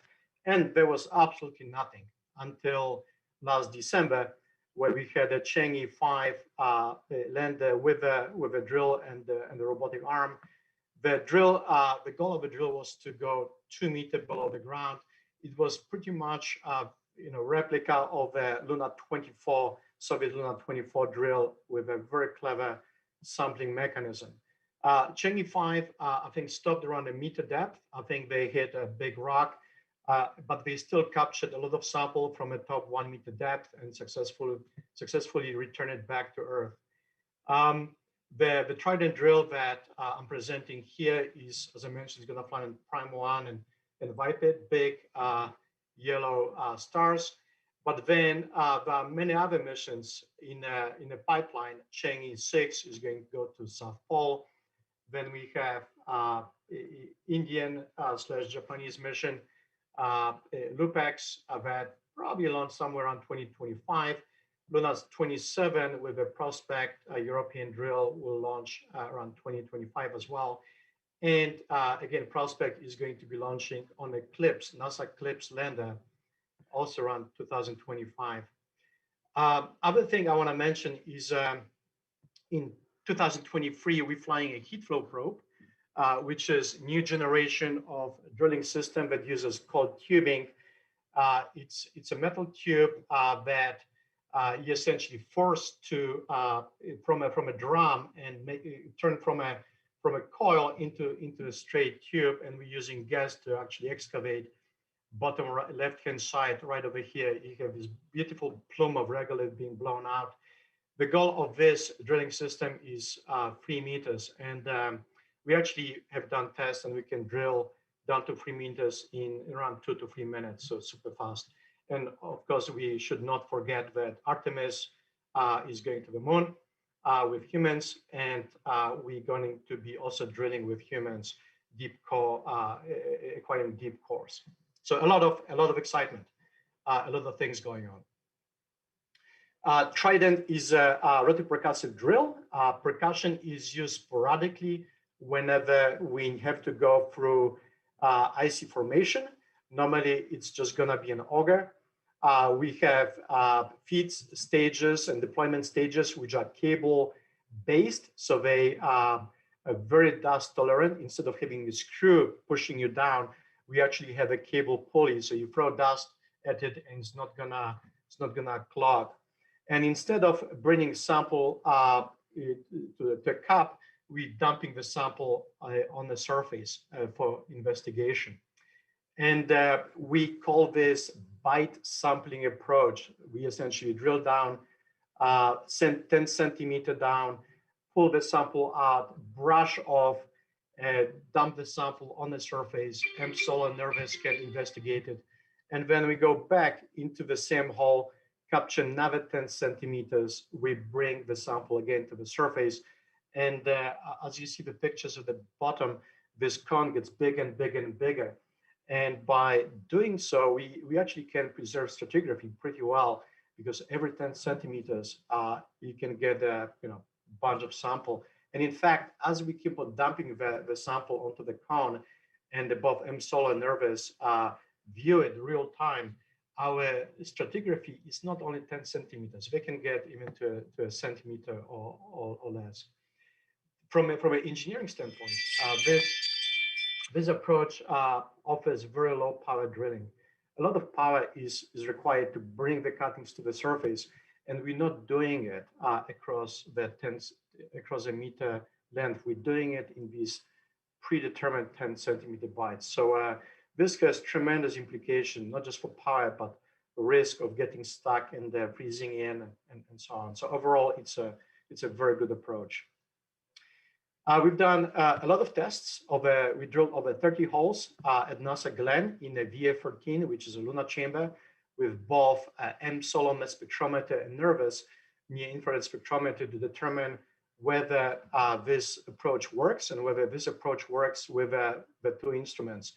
And the regolith was at different water concentration, and both solar and NERVIS managed to correlate water concentration with the spectra that they have seen in the data. So very, very successful tests proving the technology. The drill is not just the drill, as I mentioned earlier, it's also a science instrument. And Jen alluded to this earlier on when talking about the resource. You can put a lot of instrumentations in the drill and take it down to the surface. The Trident will in fact have a heat and temperature sensors. So we can measure downhole temperature, we can measure thermal conductivity, and also we can get, with temperature, thermal conductivity, we can measure heat flow properties of this location of the moon. But there's a bunch of other things we can get. Looking at the cone, we can get angle of repose and density. Looking at the footbed sinkage into the regolith, we can learn about bearing capacity. And by looking at the drilling power, we know something about the strength of a formation. And why is that important? Well, the instruments will tell you, this is a graph of strength versus moisture content. The instruments will tell you how much water is below the ground, but we're not gonna tell you whether ice is sintered in the regolith, like ice-emitted ground on the East Coast during winter, or whether ice is mixed loosely with regolith. So what instruments will tell you is, let's say there is a 12% moisture content or water content. The drilling telemetry will tell you whether it's a loosely fused ice and regolith, or whether it's ice cemented. Ice cemented is as hard as concrete. We're gonna need a lot of power to drill into it. But if it's ice sort of mixed loosely with regolith grains, we're not gonna need a lot of power. So that's how we can differentiate between the two. And obviously this has tremendous impact, not on just the history of regolith and ice formation, but also how to do ISRU. Completely different approach if it's ice cemented, completely different approach if it's loose material. Chris, less than 1 minute. Okay, sounds good. And finally, it takes someone's career to develop technology. A lot of people put a lot of effort to go from TRL-free back in 2005 all the way to flight in the next year. And it's been a trip. It's definitely been a trip and a lot of fun. If you want to learn more about this, we actually publish books on drilling. They don't make a lot of profit, but they're good resource if you want to learn how to do this sort of thing. So with this, I would like to thank everyone, and this is a part of our team from NASA and Honeybee Robotics, and happy to answer questions that you may have. Great, thanks very much, Chris. Folks can feel free to put questions in the chat as needed. I have one quick question for you, Chris. So you pointed out that Prime 1 flies 1 year essentially before Viper. So does that allow you any time to do any changes to the hardware, software, operations from Prime 1 based on what you learned? Yeah, not the hardware, because we're building those two drills concurrently. And in fact, we're going to start assembly next month. But from an operation standpoint, definitely yes. From software operation, yes. How we do this on Prime 1 is going to segue into Viper for sure. Great, thank you very much. Okay, we are at time, so I'll let Alexander introduce the next talk.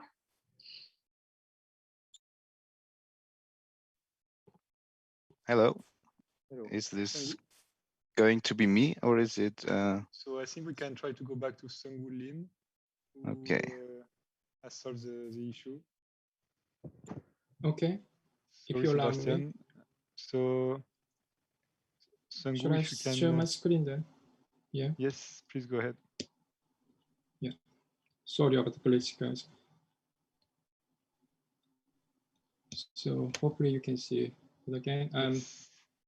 Had a problem, so I had to convert it with a PDF file. So let me get back to where I left. Okay. Now we continue. So basically, yeah. So using our system, we've done quite a number of experiments. Oops, sorry. What's happening again? Yeah. We've done quite a number of experiments using Lunar simulant, for example, JSC1A, with various input power between 250 watt to 1000 watt. And we have proved that the microwave energy can actually sinter and melted lunar simulant with the input power as low as 250 watts. So we analyzed lots of samples of microstructures, and we have found quite interesting and exciting research outcomes. So we have published these findings to the Nature Scientific Report recently. It was at the beginning of this year. Then we have moved to the new set of experiment under the low pressure condition. So this is what we are currently doing, and at the moment we are experiencing quite strong plasma effect. The plasma, it doesn't really take much microwave energy, but it actually disturbs the intensity of the electric field inside the sample, so it causes a poor heating performance. But this is not actually a problem if the pressure is much lower than 10-8 or 10-10 millibar, then you wouldn't experience any plasma effect. So this is not an issue on the lunar surface. The one real issue is because the volatile evaporation rate is much, much higher compared with the previous experiment. So as you can see from the picture, the sample has a high porosity with a much, much less sample density. We are currently observing many more interesting phenomena. So we think we can submit a new data set for the journal publication before the end of this year. So everything is really good, but we still have one problem. Whatever we are doing here, everything is simulated. Materials are simulants, and the experiment is done on the simulated environment. So if we can conduct this kind of experiment on the lunar surface using real lunar regoliths, that would be perfect, right? And that is why we have developed the concept of the microwave heating demonstrator payload with the financial support from the UK Space Agency and the ESA. So the basic idea of the MHD payload is once the payload is deployed on the mission site, it will collect regoliths on the lunar surface and heat the sample using microwave energies and record the sample temperatures and analyze the chemical composition of the released volatiles, and also trying to extract oxygen and water from those volatiles. So you might think, well, that sounds quite similar to the PROSPER payloads for the ESA prospect missions, which the development is led by the other colleagues at the Open University. So well, actually, those both have a quite similar functionality, but the major difference is MHD payload use microwave energies, and the main purpose of this payload is trying to create construction material and also some valuable resources as a byproduct, like oxygen or water, etc. So that is the difference between PROSPER and the MHD payload.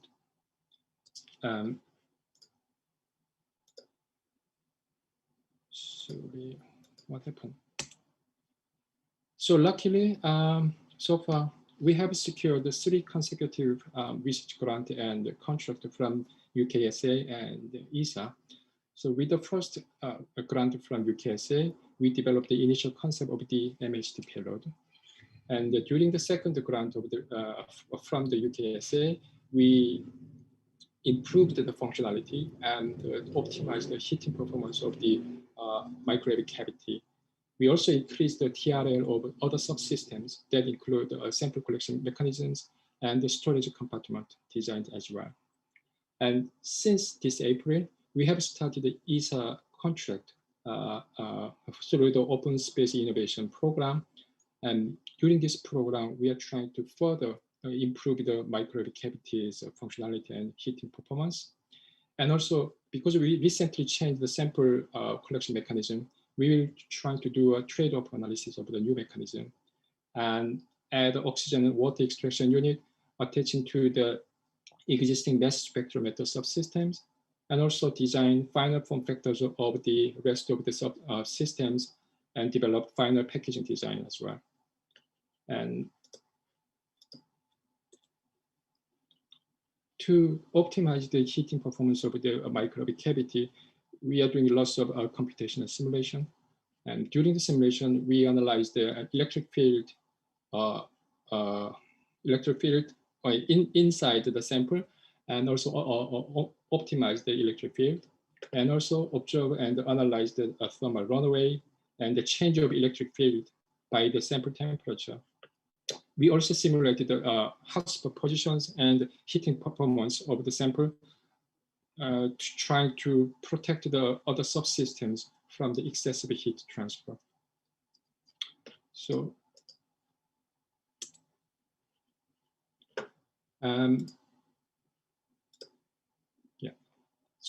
so far we have developed our lunar construction roadmap aligned with the ESA's scientific utilization and space resource preparation campaign roadmap.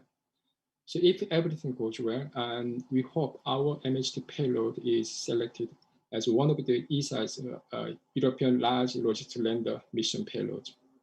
And that will be the first step to develop the actually practical microwave heating-based 3D printing technique that could be used for lunar construction and resource extraction. And that's all from me, and thank you for your listening, and sorry about the glitches. So now I would welcome your questions if I have some more time. Thank you. Thank you, Sang-Woo. I have one question for you because I don't see one in the chat. When you are showing the microwave regolith, I think it's GSE1A, but with the small, all the foamy structure, all the bubbles, is it just, is it from the trap gases that it's inside the material, or is it because you are in the vacuum, so you have some kind of vapor pressure from molten phases? Or do you know where, or both, or what's the gas?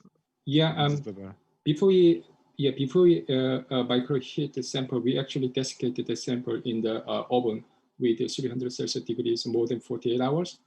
So all the moisture is gone, and the all possible volatiles already gone. So under vacuum condition, when you heat that, we see instant the pressure increase from 10 to minus 6 millibar to 10 to minus 2 or 10 to even plus 2 millibar. Those are the kind of the jackpot, I would say jackpot, when the microwave hotspot hit the right position, the volatiles just vaporize instantly. So we believe that those air pockets actually come from the released volatile from the regoliths. Okay. Because the thermal runaway temperature is really, really hot, and it can vaporize everything instantly. Okay, thank you. Thank you. So I think we can move to our last speaker, Sebastian Nutter, who will present iDrill, an instrumented drill for lunar volatile prospecting. Can you see my screen? And can you hear me? We can hear you, we can see you, but we don't see your screen yet. Okay, that's weird. Ah, okay. I needed to press the share button, I guess. Now we can, yeah. Okay. Then thanks for the opportunity to present, and also to the whole team. I'm Sebastian Netzer from OHB, from the Mechanisms Department from Munich, Germany. And I'm going to present iDrill, which is an instrument to characterize and analyze volatiles in the regolith of the lunar surface.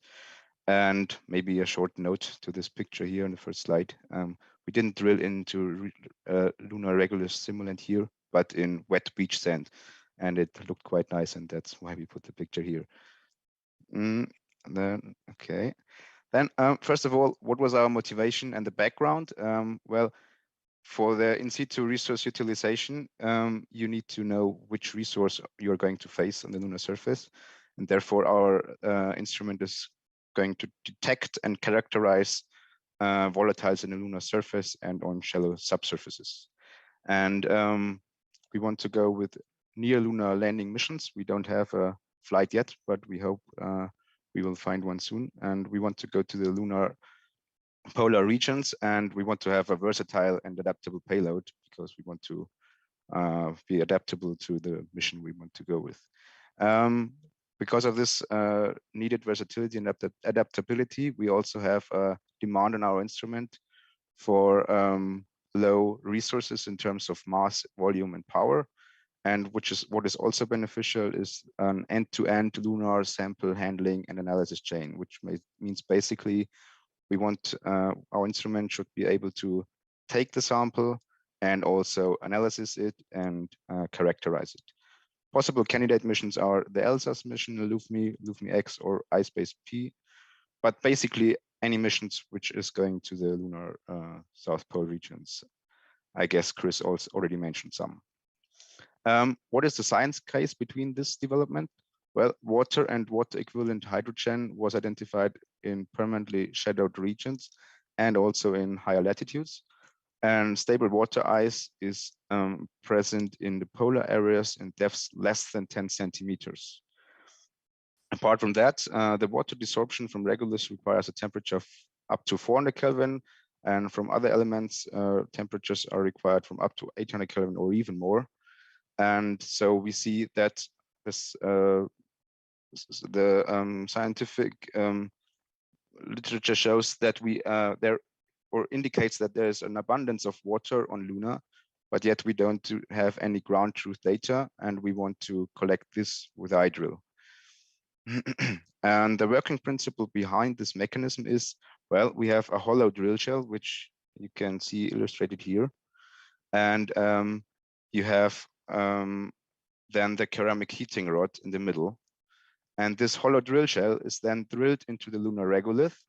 And when the desired depth is reached, the heater is turned on. And after more or less 90 minutes, 70% of the sample reaches a temperature of up to 400 Kelvin, which is necessary to release strongly chemisorpted water. And more or less 5% of the sampled regolith reaches temperatures of 807 degrees or more, which is necessary to release the solar wind implanted particles. Those volatiles then go up through this orifice into the ion trap mass spectrometer, where they are characterized and analyzed, and their composition out of elements and isotopes and molecules is determined.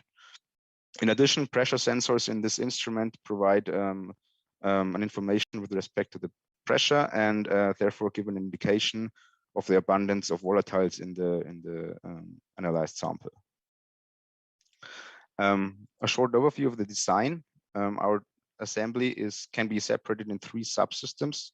First of all, we have the probe head, which is basically this whole system, which consists out of a launch lock, the mass spectrometer. Here in the back, you can also see the electric motor, which drives the hollow drill shell. The housing and the drivetrain, the instrument section with the pressure sensors and the ceramic heating rod and the drill shell. The second subsystem is the linear actuation unit, which basically provides the linear feed of the drill. And then the third subsystem is the back-end electronics, which is installed on the governing system. Those whole 3 systems provide an adaptability and the modularity of the system. So we can either be mounted on a rover, a lander, or also on a robotic arm. For example, on the robotic arm, the linear actuation unit is not necessarily needed, and therefore can be left. Some information on the design, where we are coming from. The development started in 2009 by the consortium of OHB, TUM, which is the Technical University of Munich, and OU, the Open University of the UK. We are funded through the DLR and the European Commission's Horizon 2020 program. And we wanted to build a compact and low mass system with high adaptability, which we reached through the modularity of the system. And this end-to-end sample and analyzation chain, which is basically analyzation of the lunar regolith without sample transportation. Here we can also see a prototype and a design of an earlier phase, and this is the latest phase. And this prototype provided TRL5 with also simulated tests with lunar conditions.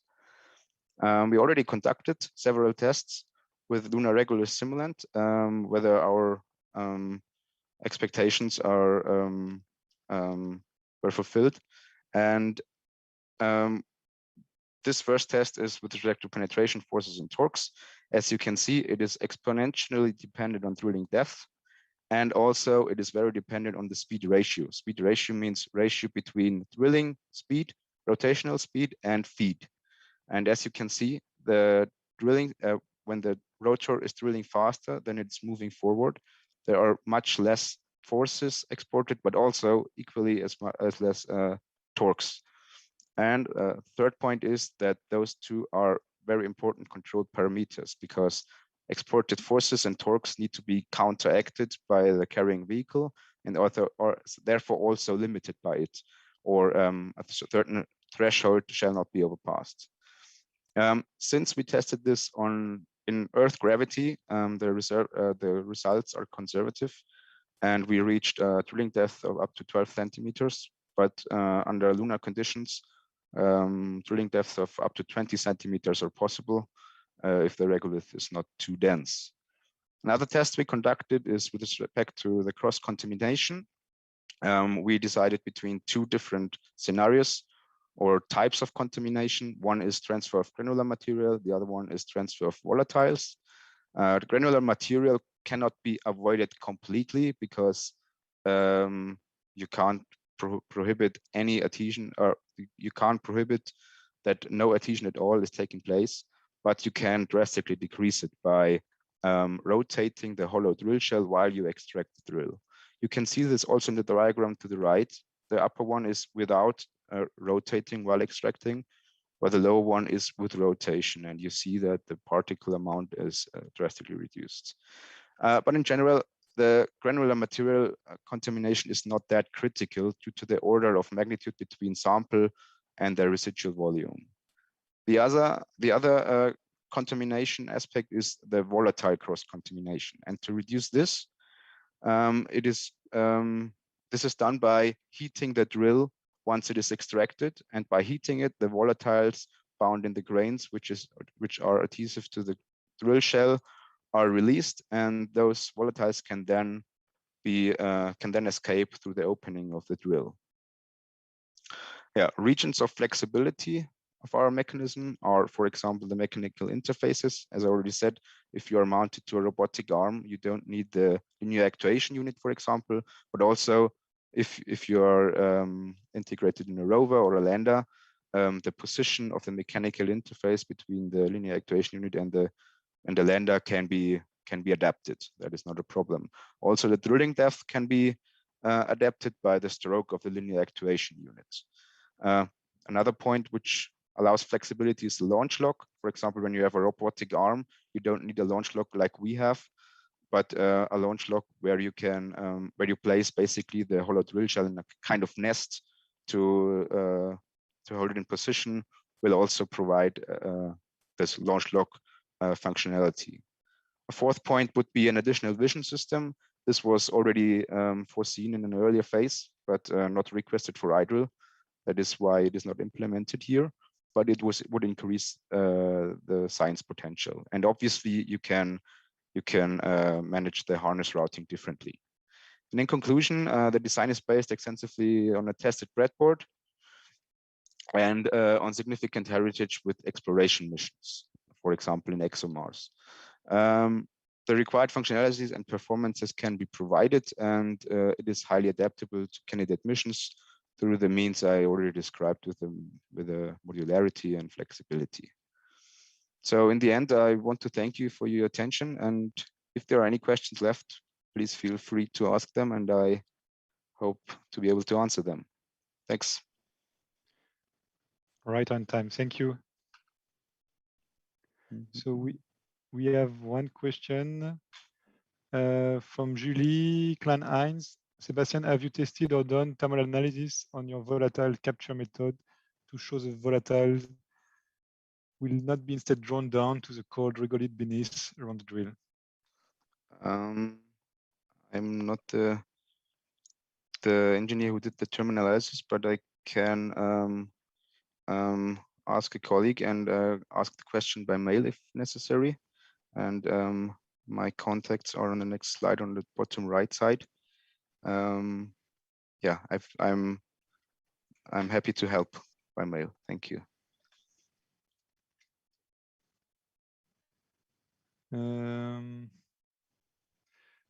That was the only question that I can see. So thank you. I think we are, so yeah, that was the end of the session. We have in principle some time for discussion if someone wants to bring up some discussion topic. Otherwise, the next step would be a networking event in half an hour, 25 minutes. Was there anything on your side, Jennifer? Sure, yeah, if anyone has any topics for any of the speakers in this session, feel free to raise your hand or put it in the chat. We did run a little bit late, but that's okay. We have a couple of minutes. We do want to give people a break before the networking session. I'll just ask one question, which was inspired by one of Sung Woo's last slides. I know this is the European Lunar Symposium and the SSERVI Forum, but I'm wondering, especially for the folks who are developing hardware, how much you're thinking about moon applications, but also extensibility to Mars, and how much that's playing into anyone's thinking in terms of ISRU, and if there's particular areas that are most relevant for feed forward moon to Mars.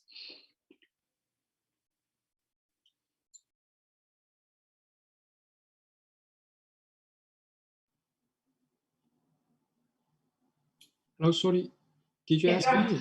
Yes, go ahead, Samu.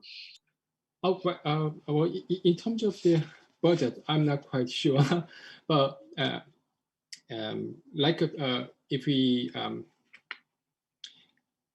make up, for example, the PROSPER, currently OU is leading to development, and if you're asking about the development cost, this year we have, I mean, the Open University have received about 10 million euro to complete the detailed hardware design to the mission post processing of all the mission stuff. If you asking about the long-term future economics, there it is really big. I believe I can't really I can't really numerically give you the answer right now because it could be just out of my thinking at the moment. Jen, can I add something? Go ahead, Mahesh, go ahead. Yeah, so I just wanted to add to what Sangwoo said. So there are two aspects to it. One is there are certain things which are so specific to the moon that when we think about developing ISRU processes, they are moon specific and they may not be easily translatable to Mars. But when it comes to handling the regolith, I think the chances are that the regolith, whether it is moon, Mars, or anywhere else in the solar system, is likely to have some of the similar properties. So I think while we are developing those hardware, we are keeping that in the back of our mind. But right now in Europe, it seems like the chance for applying the ISRU demonstration missions are much higher in the near term, like in the next 5 to 10 years. Whereas for Mars, I'm not quite sure that other than MOXIE and that kind of experiment where you can do some very simple stuff, the type of things we are talking today here with regards to moon would be possible in the next 10 years, maybe longer. But you're absolutely right. I think as a science community, we must keep in mind how we can translate what we develop for one application to the next. And of course, must never forget what we can do here on Earth for the societal benefit. That's a very good point. We should always keep sight of that. Right, that's an incredibly important point. And right, we're living in really a golden age when we have so many opportunities for lunar flight missions to actually make progress in the ISRU world. So that's also exciting, as reflected in the talks that we had today. Does anyone else have anything they want to add in? People need to drop off and have a break after a long day. Luckily, all the talks are recorded and will be posted. Thank you very much to Ricky Guest and the whole team for providing all the IT support and making this such a seamless meeting. Alexander, anything else you want to say before we sign off? No, I think that's it. You covered it all. Thank you everyone for joining and for organizing this event. So I think see you tomorrow for the last session, last day. Thank you everyone, and have a good evening or day, depending on where you are. Thanks very much. Thank you, everyone. Bye. Bye. Bye. Thank you, guys. Bye.